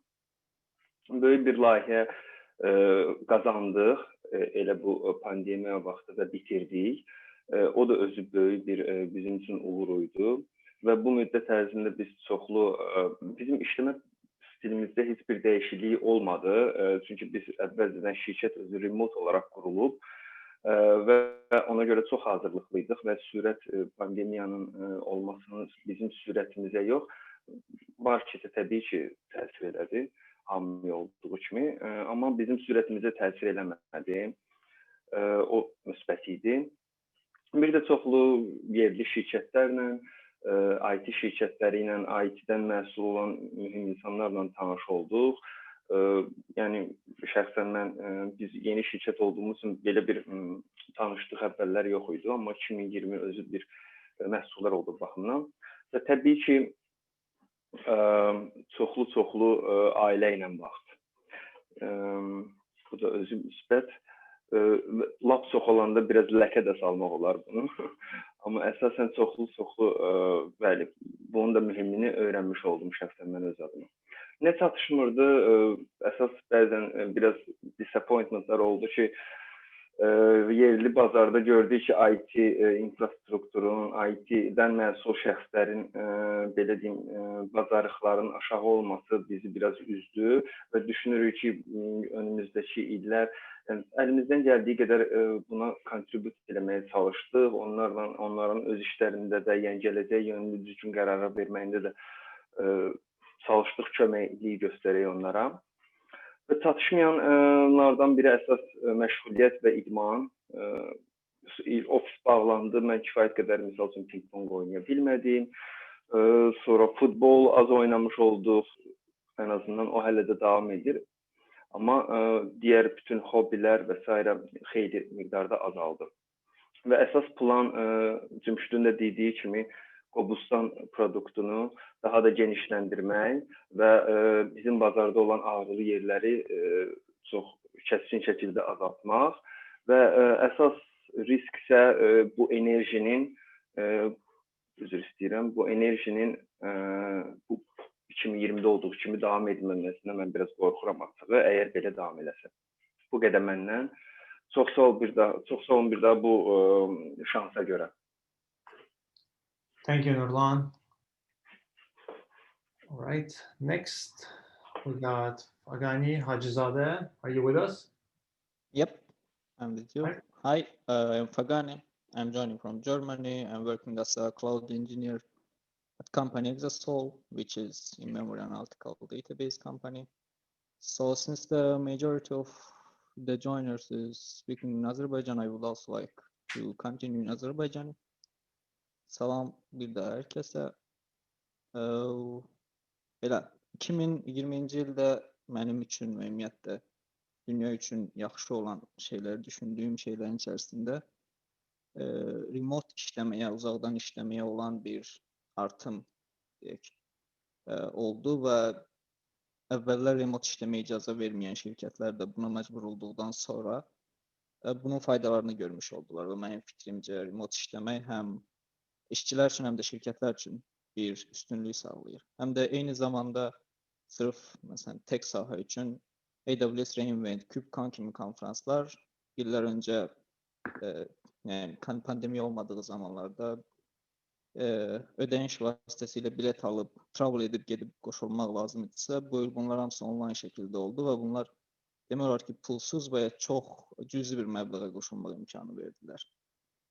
Və digər pandemiyalarla müqayisədə bu il artıq il sonuna kimi bir il ərzində bizim artıq vaksinimiz olduğu, nə dərəcədə işə yarayıb yaramayacağını görəcək və pandemiya nəticəsində onlayn şəkildə işlərin görülməsinə artan maraq səbəbilə də bizneslər, yəni biznesləri idarə edən şirkətlər daha reliable, yəni daha belə davamlı servislər yaratmağa çalışdılar və bu da onların öz işçilərinə, tək işçilərinə daha çox investisiya etmələrinə səbəb oldu. 2020-ci ilin mənfiləri üçün düşünərdim ki, ən böyük təsiri təhsil sahəsinə oldu və bundan ciddi narahatlıq duyuram və planlarımın arasında 2021-ci ildə bunun üçün nələrsə etmək də var. Səyahət edə bilmədik, öz ölkəmizə səyahət edə bilmədik, dostlarımızı görə bilmədik və eyni zamanda burada da dostlarımızdan çox vaxt keçirə bilmədik. Təbii ki, bu mənim üçün bir vəqtdir. 2021-ci üçün nə planlaşdırıram? Məlum baş verən hadisələrdən sonra məncə bir ölkə olaraq biz yeni bir eraya qədəm qoyuruq və bu müddət ərzində hər kəs öz sahəsi üzrə qarşıdakı digər insanlara kömək edə bilər. Yəni, hər hansı bir sahə üzrə işləyirsə, öz ideyalarını paylaşa və daha yaxşı işlər görə bilər. Planlayıram ki, open source proyektlərə biraz daha çox kontribut eləməyə vaxt ayırım və mümkündürsə tələbələrə köməklik göstərim bu çətin vaxtlarda. Və narahatçılığım 2020-ci ildə əsasən də universitet təhsilində tələbələrin, xüsusən də ölkəmizdə, Azərbaycanda tələbələrin nə edəcəyidir və buna uyğun bir şeylər eləməyi düşünürəm. Artıq vaxtım bitdi. Buna görə də hər birinizə təşəkkür edirəm. Uğurlar. Thank you, Fagani. Let's move forward. Ismail Suleymanov, you with us? I think I'm gonna ping him. We can just move on. All right. Yeah, let's. Heydar Orucov, are you with us? Yes, I am. All right. Do you guys see me actually? Yep. I can. Okay, cool. İlk növbədə bütün təşkilatçılara başda Şəhriyar olmaqla təşəkkürümü bildirmək istəyirəm. I will continue in English because I didn't present in Azeri for a while, so just want to make sure like I'm presenting as, you know, in more appropriate way. So good for 2020. Of course, it was a challenging year. It has benefits and, you know, cons as well. But for me personally, it was kind of a revelation. I find that working from home was something that I'm not used to. I didn't get like the idea of like how working from office make you more social person and make your life much easy from a work standpoint. In my mind, it was like you can work from home and that has no side effects. But yeah, it turned out it's you can't disconnect from work. So I kind of build a routine for myself, making sure like I dedicating some exact timing for work and disconnect after that to make sure like everyone's aware about that. So I would say like from enjoyable part, it was more of the family. You know, I can spend time with the family, and actually I was able to teach my son Azeri, and he speaks like pretty well, even better than me now. From the work perspective, I'm working as a security assurance manager with AWS, Amazon Web Services, and I spend a lot of time with the very, very smart people from the cloud technology, you know, area. We call them gods of the cloud, which I'm really proud of, and it kind of built a lot of, you know, knowledge from the, you know, under the hood perspective, which not a lot of people, I guess, have access to. That was really great. And I think I would say like I was really, you know, kind of motivated with our nations being united for the common cause. It's very unusual to see, you know, that we can put all the differences aside and become united for the common good. I would really hope that we will continue that, not only for matters of the war and our territorial integrity, but also like from the educational and business perspective. From the lax perspective, I would say social interaction. As I say, like I would enjoy to be in the office and talk with the people. It makes my life much easier because I'm working with different teams on a regular basis, and just seeing person in the office, like in the kitchen or somewhere else, and talking to him or she with her, it makes your life much easier when you're trying to get something from someone. Another thing I would say, not investing on timely manner. I wasn't introduced into investing and different kind of investing in early on, but 2020 gave me opportunity to explore more in the real estate, stocks, crypto, and unfortunately I was able to invest and get some benefits of that, but I feel like I missed some of it during the 2020. Of course, team lunches, building the relationship with the people, that thing is like really missing for last year. Plans for the next year, in the area what I'm working on, and it's most of the compliance related area, and it's I would say it's more of the automation right now. We're applying a lot of automation for compliance related work. And because the customers coming back with a lot of questions about cloud, not a lot of customers understand the nature of the cloud. It it takes time to educate them and put them in a stand where they completely understand what we're doing and how we're doing things in AWS. So I would say more of the automation for next year, and also ways to to implement machine learning going forward. So, and another thing, I know like a lot of people reach out to me for with the questions about mentorship during the last year. I would love to continue that. I know some people mentioned that they happy to organize some kind of events for the students where we can present and give our wisdom to them. I would happily to be involved in this kind of events as well. Just let me know. I will spare some time for that. Again, investing. So that's my plan for this year.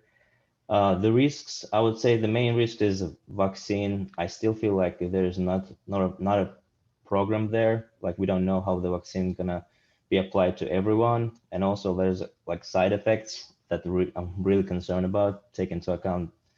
I would not want to be one of those guys who will be getting, or my family members or whoever, will get side effects of those vaccines because they're still not, completely tested, I would say. And in just another matter, like I noticed, like from our perspective, we don't feel it too much, but a younger generation, because they're interacting through the distance learning and they're interacting through the computer, it will become like a norm for them, and they will feel more uncomfortable, in an in-person environment. That's challenging, I guess, going forward. If this remote thing will continue for a while. And of course, like my son is actually teaching me a lot of the tech work right now. So like I kind of trying to show him something in his school computer, and he's teaching me how to do it. And it's kind of creates a lot of concerns for the future, mainly my job security. So I hope for the best, and I wish you all guys the best for this year, to stay healthy and safe, and make sure you're staying with your family, with close ones more time, and make sure like you not dedicating all your life for the work. That's from my end. Thank you. Thank you very much. All right. I guess Ismail came back. Yeah, I guess Ismail, can you hear? Smile, can you hear us? Hello. Yeah. All right. Go ahead.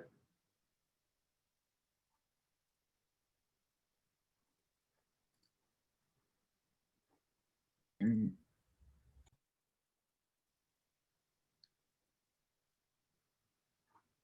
you hear me?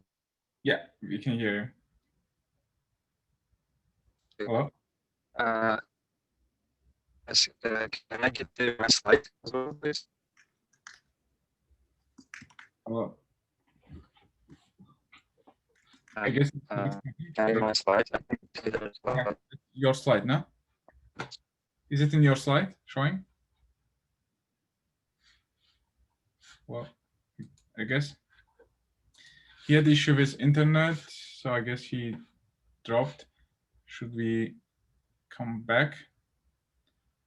Yeah, let's keep moving, and then can you communicate with Ismail privately? Yes, yes, I see now. Okay. Oh, you see? Okay. Oh, perfect. Okay. Okay, cool. Hi everyone, my name is Ismail Suleymanov. I'm the founder of New Royal. We are building predictive analytics software for oil and gas companies. And so basically, if you all remember Deepwater Horizon accident in 2010 that happened to BP in Gulf of Mexico. So our product prevents such accidents from happening. And in 2020, we moved to Silicon Valley as a part of Azerbaijan Innovation House in Silicon Valley.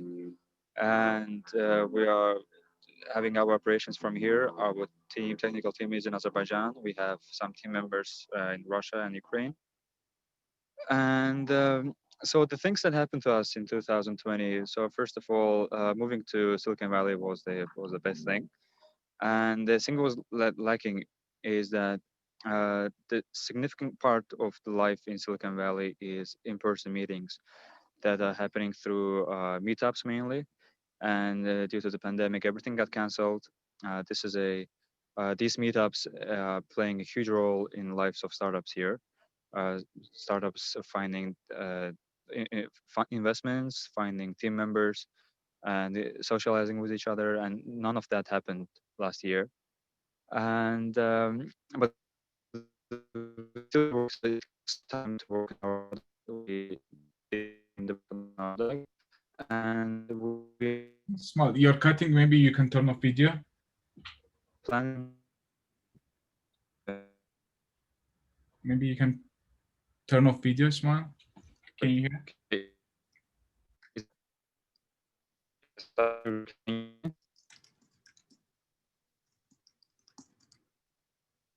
Can you hear?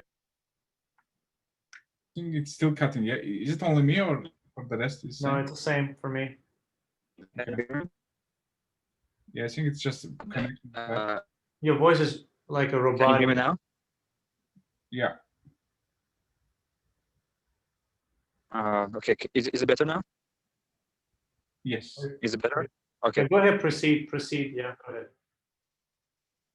Okay, so that's the planning for next year. As are mainly that the same situation will continue through the next year, and so basically, because of quarantine, our pilot got delayed, and of course, war played a role as well in this. So this is the main milestone for us for next year. We're still building our team. We are also continuing our fundraising for our first round. And so if anyone is interested in application of machine learning in oil and gas, if anyone is interested in what we do, so please feel free to contact us. And also from my side, if anyone is interested in running startup in Silicon Valley, I'm more than happy to help anyone to answer any questions. And so I think you will have, Sako, you'll have our contacts at the end, right? Yeah, definitely. The LinkedIn and all this information. Yeah, that's will be in GitHub in website. So yeah. After So yeah, if you're interested in what we do, get in contact with us. If you're interested, how's everything here in the Valley, you can still get in contact. And wishing everyone a really productive year. Even if the pandemic is still here, there's some ways to work around that. We liberated our lands, of course, as everyone said. It should give us optimism for the future. And let's keep working. Let's see what happens this year. Thank you, everyone. Thank you. Thank you. And most of the speakers also community in Slack group, so feel free to reach out. Community, that's the whole point. Yeah, like it's a bit tiring and so on. We just want to do this session. You guys a bit like a bit know about each of you, and then if there is any matching, then you can go in Slack and talk about more in detail. So that's whole point. And even so, people who joined or left earlier, they can in the recording look and then do kind of reach out and do different projects. So yeah, let's move on. Tony. Elmir Mammadov, you with us? Probably he was in Baku base, but probably we missed. So I guess yeah, we'll. Okay, moving on. Outside, we need to move. Ralph, I guess he's in US base. He should be with us. Ralph, long time. Yes, I am here. Thank you so much, guys, for having me. I was waiting here for such a long time. I feel like my wife gonna be mad at me, but it's okay.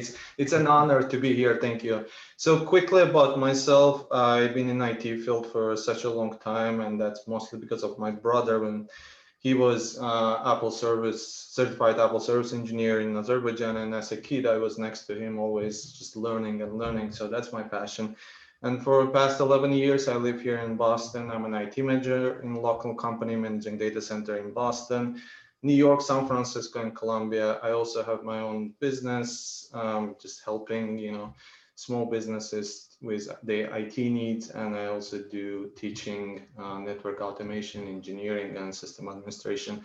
So that's quickly about me. And I just want to focus on the risks of 2021 since we have a little bit time here. So a lot of questions I get as a teacher. So how much I'm gonna make if I'm gonna go to IT?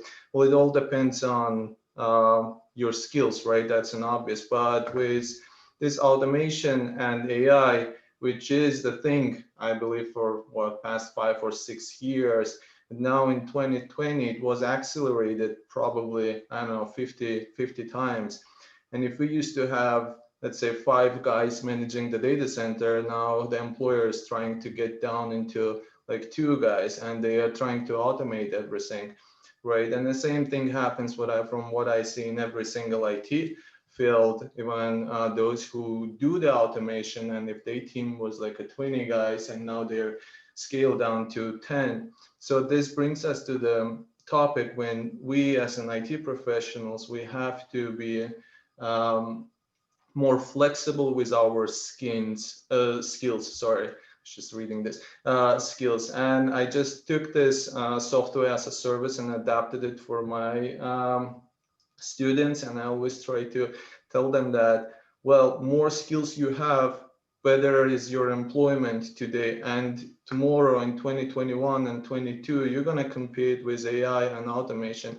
And if we check the requirements from the companies today for the job position, they are most of the time looking for Superman or Superwoman with knowledge in data centers, with system management, DevOps, programming. So my suggestion again to those who are trying to start in IT field, learn more as much as possible. Learn today and do not wait until 2022.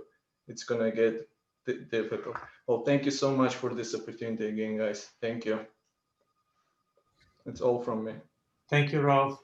Thank you, Ralph. And I guess we spoke last time also with Ralph after 2020 Tech Brain. So the idea was even so, like, because of pandemic, it wasn't able, but the idea is in big size, we do this time, you guys go and do it in local community moving forward. It's just once a year, just we come together, we just share experience, what we have, and we're gonna write down all these 2 weeks experience end to end. So that's the whole point. You guys do it in local community, maybe 20 people, 30 people, even so this time it's a bit longer because of Yeah, I wish we have like a longer, time frame to talk, because there's so much, we can share, but I do understand we have a lot of people here waiting. So thank you so much. I appreciate everyone's time. Yeah, that's whole point for all these people staying. Sorry, it sounds a bit tiring, but it's really more data collecting, and then later you can use all these people, go check recording, and then reach out, or you can also reach out to us, and we can help you more understand. So thank you so much. Yeah, let's move on.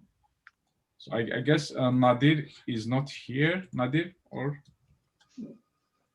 Probably he's not here. Nadir left. He left actually at 3 p.m. Oh, sorry. Yeah, I think we missed him. Yeah. Sorry about that. I think Tabriz. I think are you?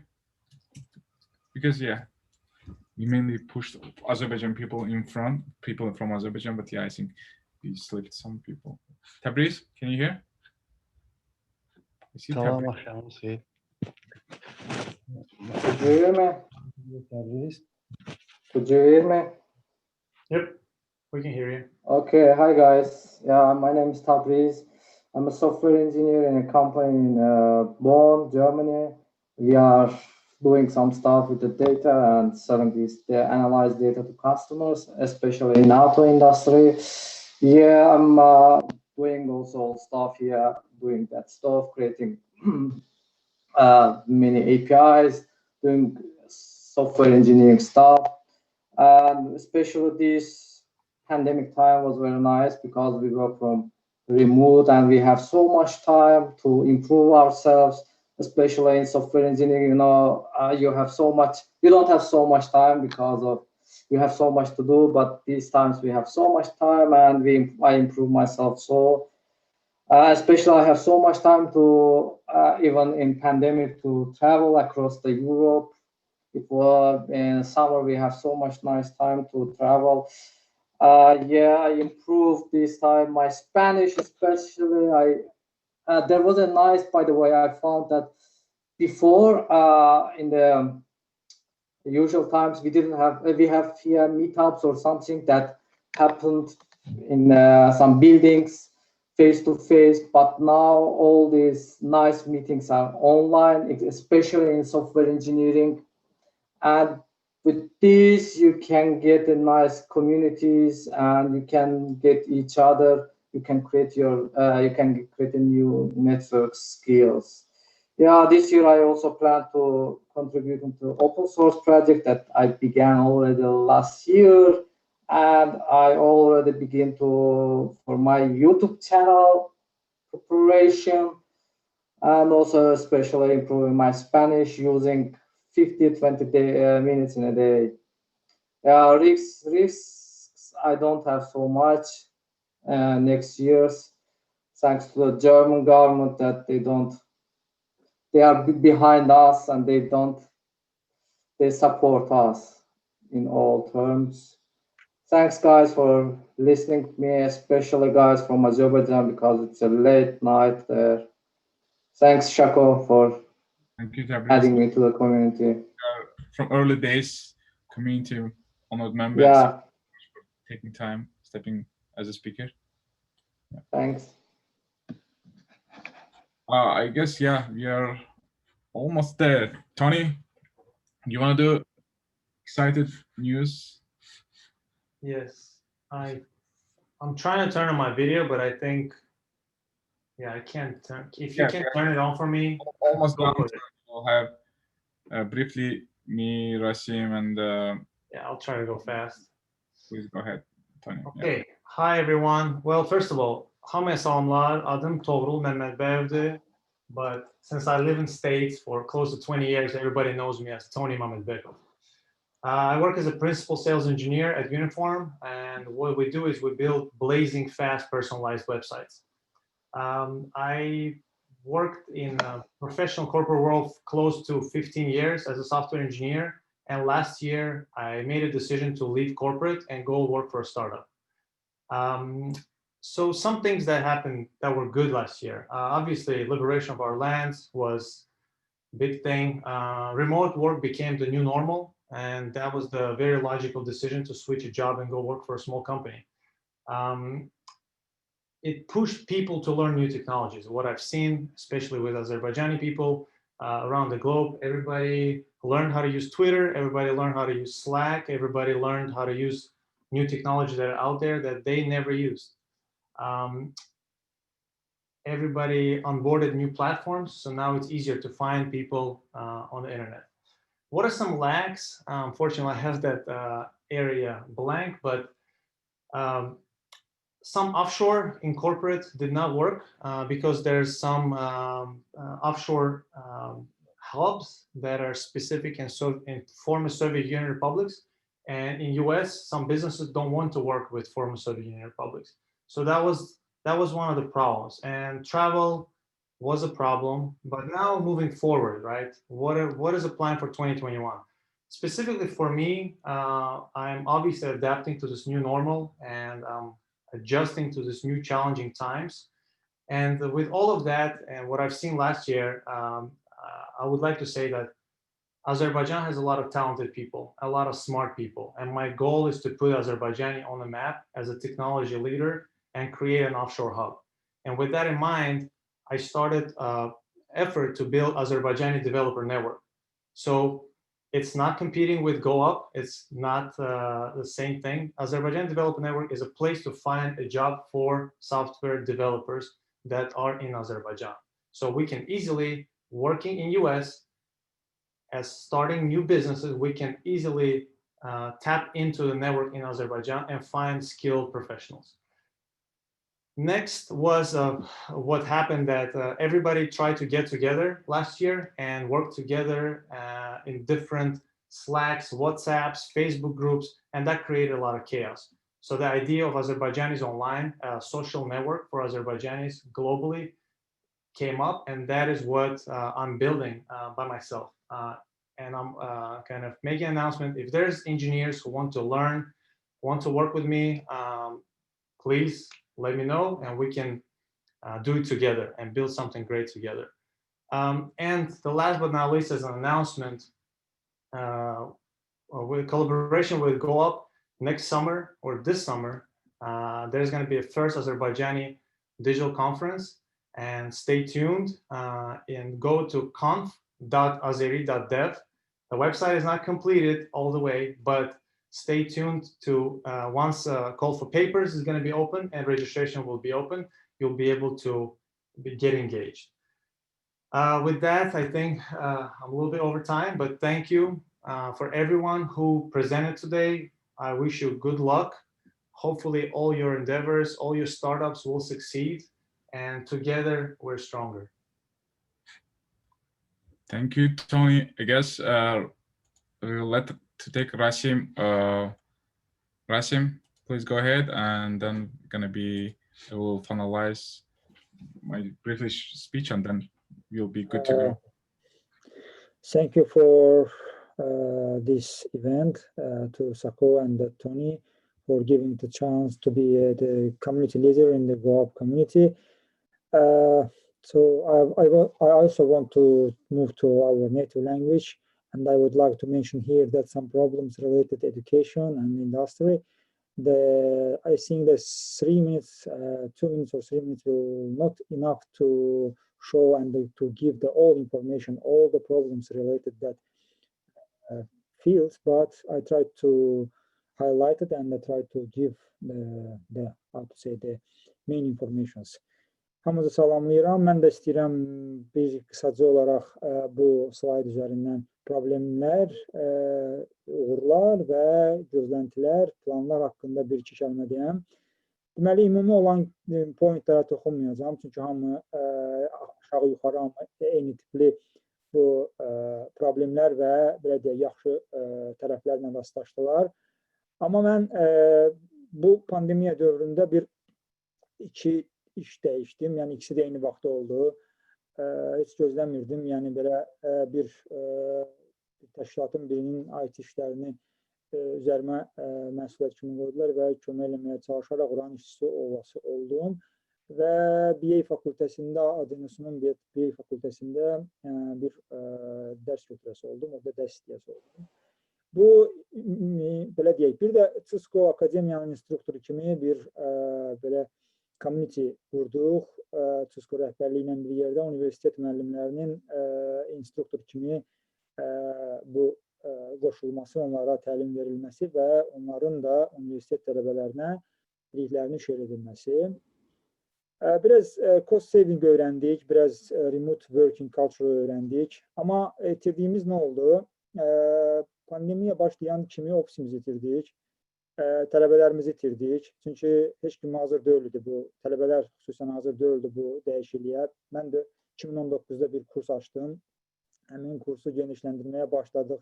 Online platforma fikirləşə durduq və amma bu karantin bizi haqladı və bəzi enişlər oldu.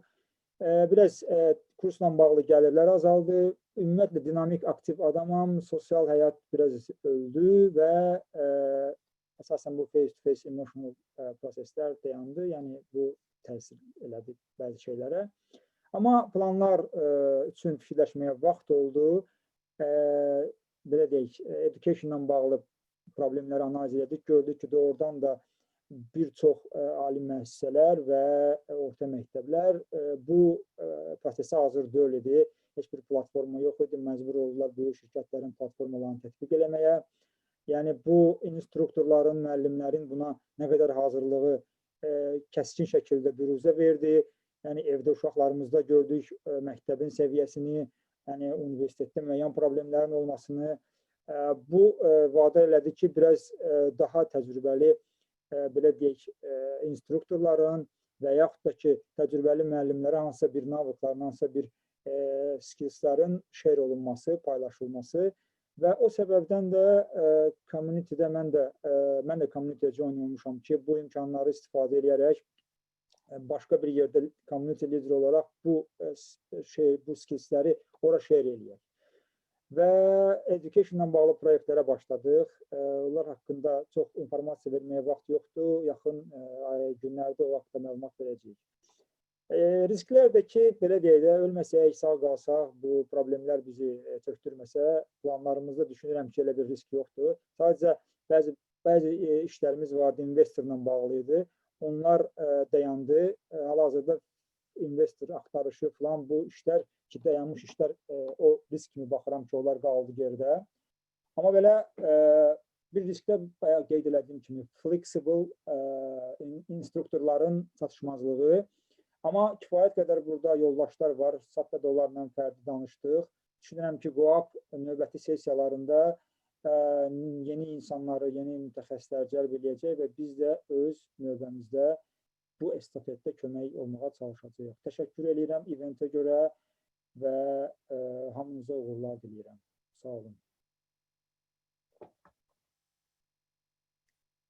So yeah, thank you, Rasim. I will like just to quickly thank you, Rasim, for all your hard work in the Goup community, and we had the awarding ceremony where we wanted to also give Rasim as a best community leader award for 2020, but just because of time, we will gonna need to move on, and we will just going to follow up with the email, all the stuff for the awarding part. And also thank you for Navana being the best community manager. She really third year student at State University, but so it's in her case, in her example, it shows that how people, what kind of within 2 weeks can do these kind of events and be as a speaker. And so that's a thing. Please just keep not just growing and also help others to grow. That's a way we can do more impactful things. So that's one of the things we learned with the experience. I guess, Elmir, you are here just to confirm, you won't able to speak, yeah? Because Elmir, okay, I guess. So I will just go to the last slide, just briefly mention, and then we can finalize. Again, sorry for the late, because our expectation was for the Zoom, we can do parallel session, but for some people using web browser and so on, and just I want to briefly first, before I start talking, and just briefly mention about, again, our sponsors, really, because like within a week, I just, these people just showed the will to really contribute. And because really there is no, maybe looking as from customer perspective, but more in general from long-term perspective, just to help grow the ecosystem, because in the end we will be able to have better engineers, more startups, and more customer potentially within the community. So that visionary people, I would say, or friends, that we also, everything we do, like transparent openly. And as you can see, our diamond sponsor, All My Taxes, Vishal Bramley, he is one of the best tax expert in US. So he was helping. So he started this and the startup, and he joined us as a diamond sponsor, which means 10 webinars the cost will be covered by allmytax.com. That's great, because we'll have like 1 or 2 hours of one of you or some of you will talk about in that, and the cost will be covered by that. And Metabob, thank you so much. Masi, I don't know if you are still around. Yes, I'm here. I love you, man. It's really appreciated, because there was like people switching the language. Thank you so much, and really appreciate. And that's a great startup. And as a community Goup, we will try also our best what we can do, more engineers involved and vice versa as a customer, a startup. So thank you so much for being resident and for contributing to the event in general, to the Goup community as well. And no problem. Thank you, Sako, and thank you all of you. Yeah, looking forward to great thing ahead. Again, this is just to, even so it was a bit tiring, the idea was just briefly we get to know about each other and get to know about each experience, and then maybe follow up and have more broader discussion about that. So yeah, again, Platinum sponsor was Metabob, and for ATL, ERP Go, Sempex, in Valert, these are all gold sponsors. Again, amazing people.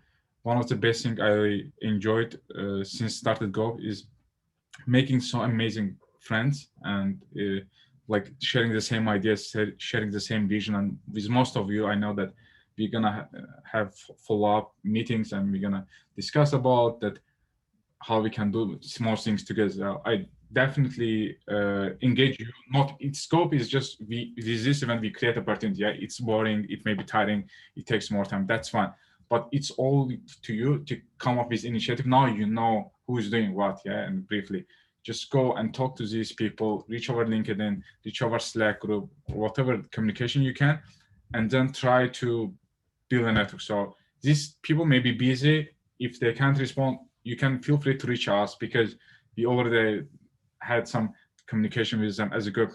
We can ask one more time on behalf of you and make sure that you can get some at least attention of these people and so on. So definitely take initiative. That's the whole point. We can't just come up with for your idea and find co-founder and so on. That all should come from your initiative. So please take a step for that. And again, for all our silver sponsors, all of these people, actually, they're in our Slack group. They really actively contribute whenever they need engineers, and they post about it, the job. So I definitely advise that if you are not, please join the Slack. Whenever, whatever you need, write it down. There is always people who are willing to help you. That's the spirit of open source community, and that's what we try to also make it as a culture, which Nurlana mentioned, like six things. So Yol Academy, again, Desk Consulting, Depot, Receipt Depot, and more, and Easymove. All these, I just gonna name all these just to make sure don't missing anyone. So all these people, the founders, great people, job creators, I call them, and they are on daily. What they do, you can feel it's not about for the money, just to make impact, to make a difference. So it's really great to have these kind of friends around. I definitely advise. So again, for the Goup, it's just open source accelerator program. People like Tony, people like Rasim, people like Emin Guliev, people like, I don't know, Metabol, all these players can come and just build a community around just, even any of you, yeah, you are lazy, you don't want to create community, you don't want to, let's say, blogging and so on. So website gopass.com, it's open source. You need blogging, you can do. You need the courses, you can do. You just gonna need to do PR and can come get access to YouTube and all this. So that's the whole idea of Goup. Just we kind of provide as a platform, whatever you want to do, contribute or benefit. And we have also a couple following ups, maybe with some players. I don't know, maybe we'll get some cloud voucher and so on moving forward, which could be benefit for you. So we'll try as much to get some membership and so on that you can benefit as well, beside building friendship and sharing experience and so on.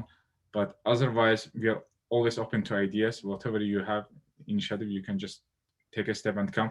One of the problems I just wanted to mention from me, especially in Azerbaijan, people over 40 years, there is no really academic courses and job opportunities for these. I think it's a bit really that big problem. And if it's your interest area, if you can, that's one of the things I just wanted to mention. Lack of senior people like you coming and presenting and helping with sometimes even one block, it helps a lot. So because most of you as a webinars we did as a Goup community, 20 webinars, like are over 60 hours. Whenever any junior people reach me, I just forward them these 60 hours and I let them, okay, watch it first, have some vision, have some more specific, and then I will have follow-up meetings. So that really helps. If you have this kind of content, we can also just put in a website and so on. So basically, just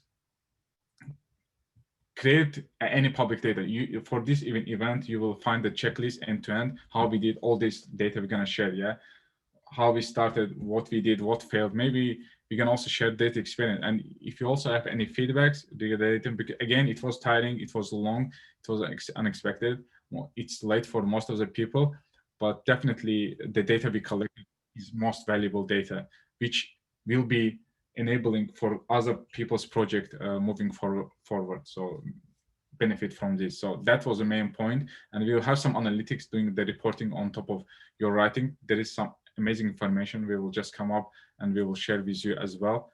And again, thank you so much for staying till now. And yeah, if you have any last words, and feel free just unmute. Again, it's a semi-formal meeting. So yeah, let's, yeah.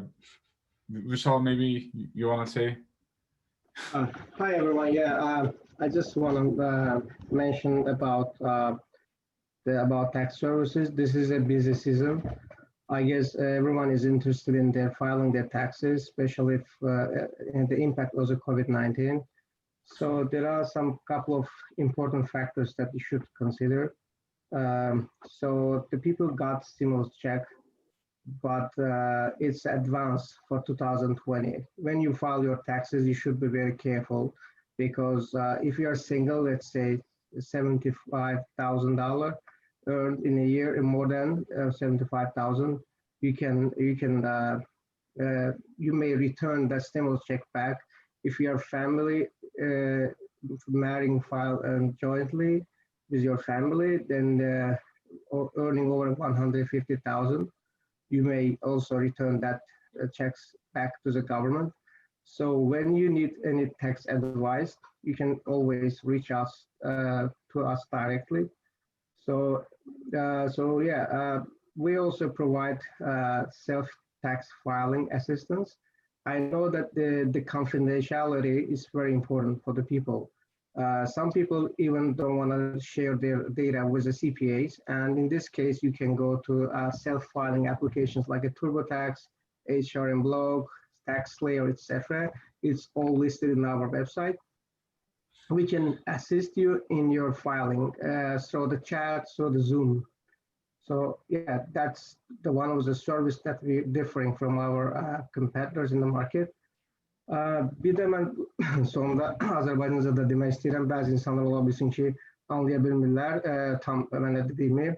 Deməli, bizim startup Silicon Valley-based startupdır və başqa tax providerlərdən fərqimiz ondadır ki, biz sizə xüsusi qiymət veririk sizin tax sənədlərinizi incələdikdən sonra və eyni zamanda deməli, bizdə CPA network var Amerikada və biz müqavilə bağlayaraq da genişləndirir onları. Hər hansı bir işi bizim ekspertlər, yəni hazır ekspertlər edə bilməsə, genişləndirib başqa CPA-lərə yönləndirə bilirik.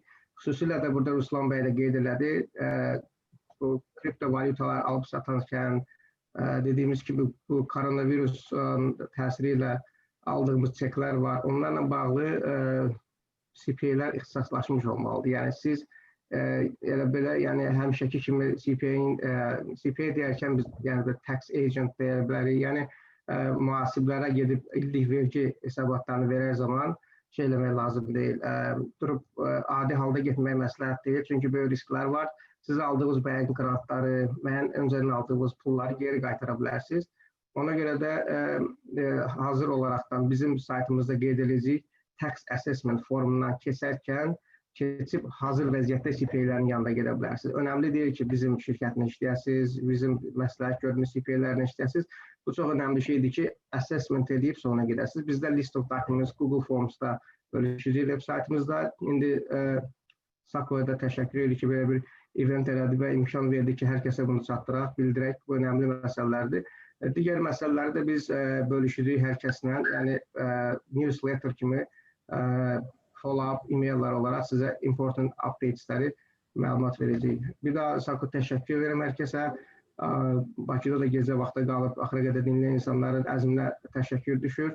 Biz də burada hər zaman Sako və digər community-nin aktiv üzvləri olaraq hamımıza kömək eləməyə hazırıq. Nə sualınız olsa birbaşa əlaqə saxlaya bilərsiniz və xidmətinizə hazırıq. Təşəkkür edirəm. Gecə xeyirli qalsın. So it's friendship community, and just first thing before the business, we want to be friends, make friends. So then we talk about, and it's really nice with Vishal and Rasim Abdullayev. We have really great community leaders like Emin Guliev, Roshan Musayev, he left, Tony, amazing taking over. Thank you so much, guys. Within short time, like taking step and leading, and Orhan Jafarov for the website. So we have so many great community leaders, and we would love to see you as a community leader. To be community leader, you just need to step in and take initiative, take a lead. You're gonna fail, we're gonna back you up. You're gonna succeed, it's all yours. You're gonna grow, you're gonna spin out. So whatever you're gonna do, we're gonna support you, and whatever idea you have, whatever crazy is that, there is always people to support you. That's basically, I hope, even it get late, but think about it, within 3-4 hours, you made 50 friends from all over the world with different background. And now it's on you just to take a step back, to reach out these people following up and to move it from there. Thank you so much. Appreciate. Thank you, Nurlan Amolaeva. That's really amazing job, really within a short time.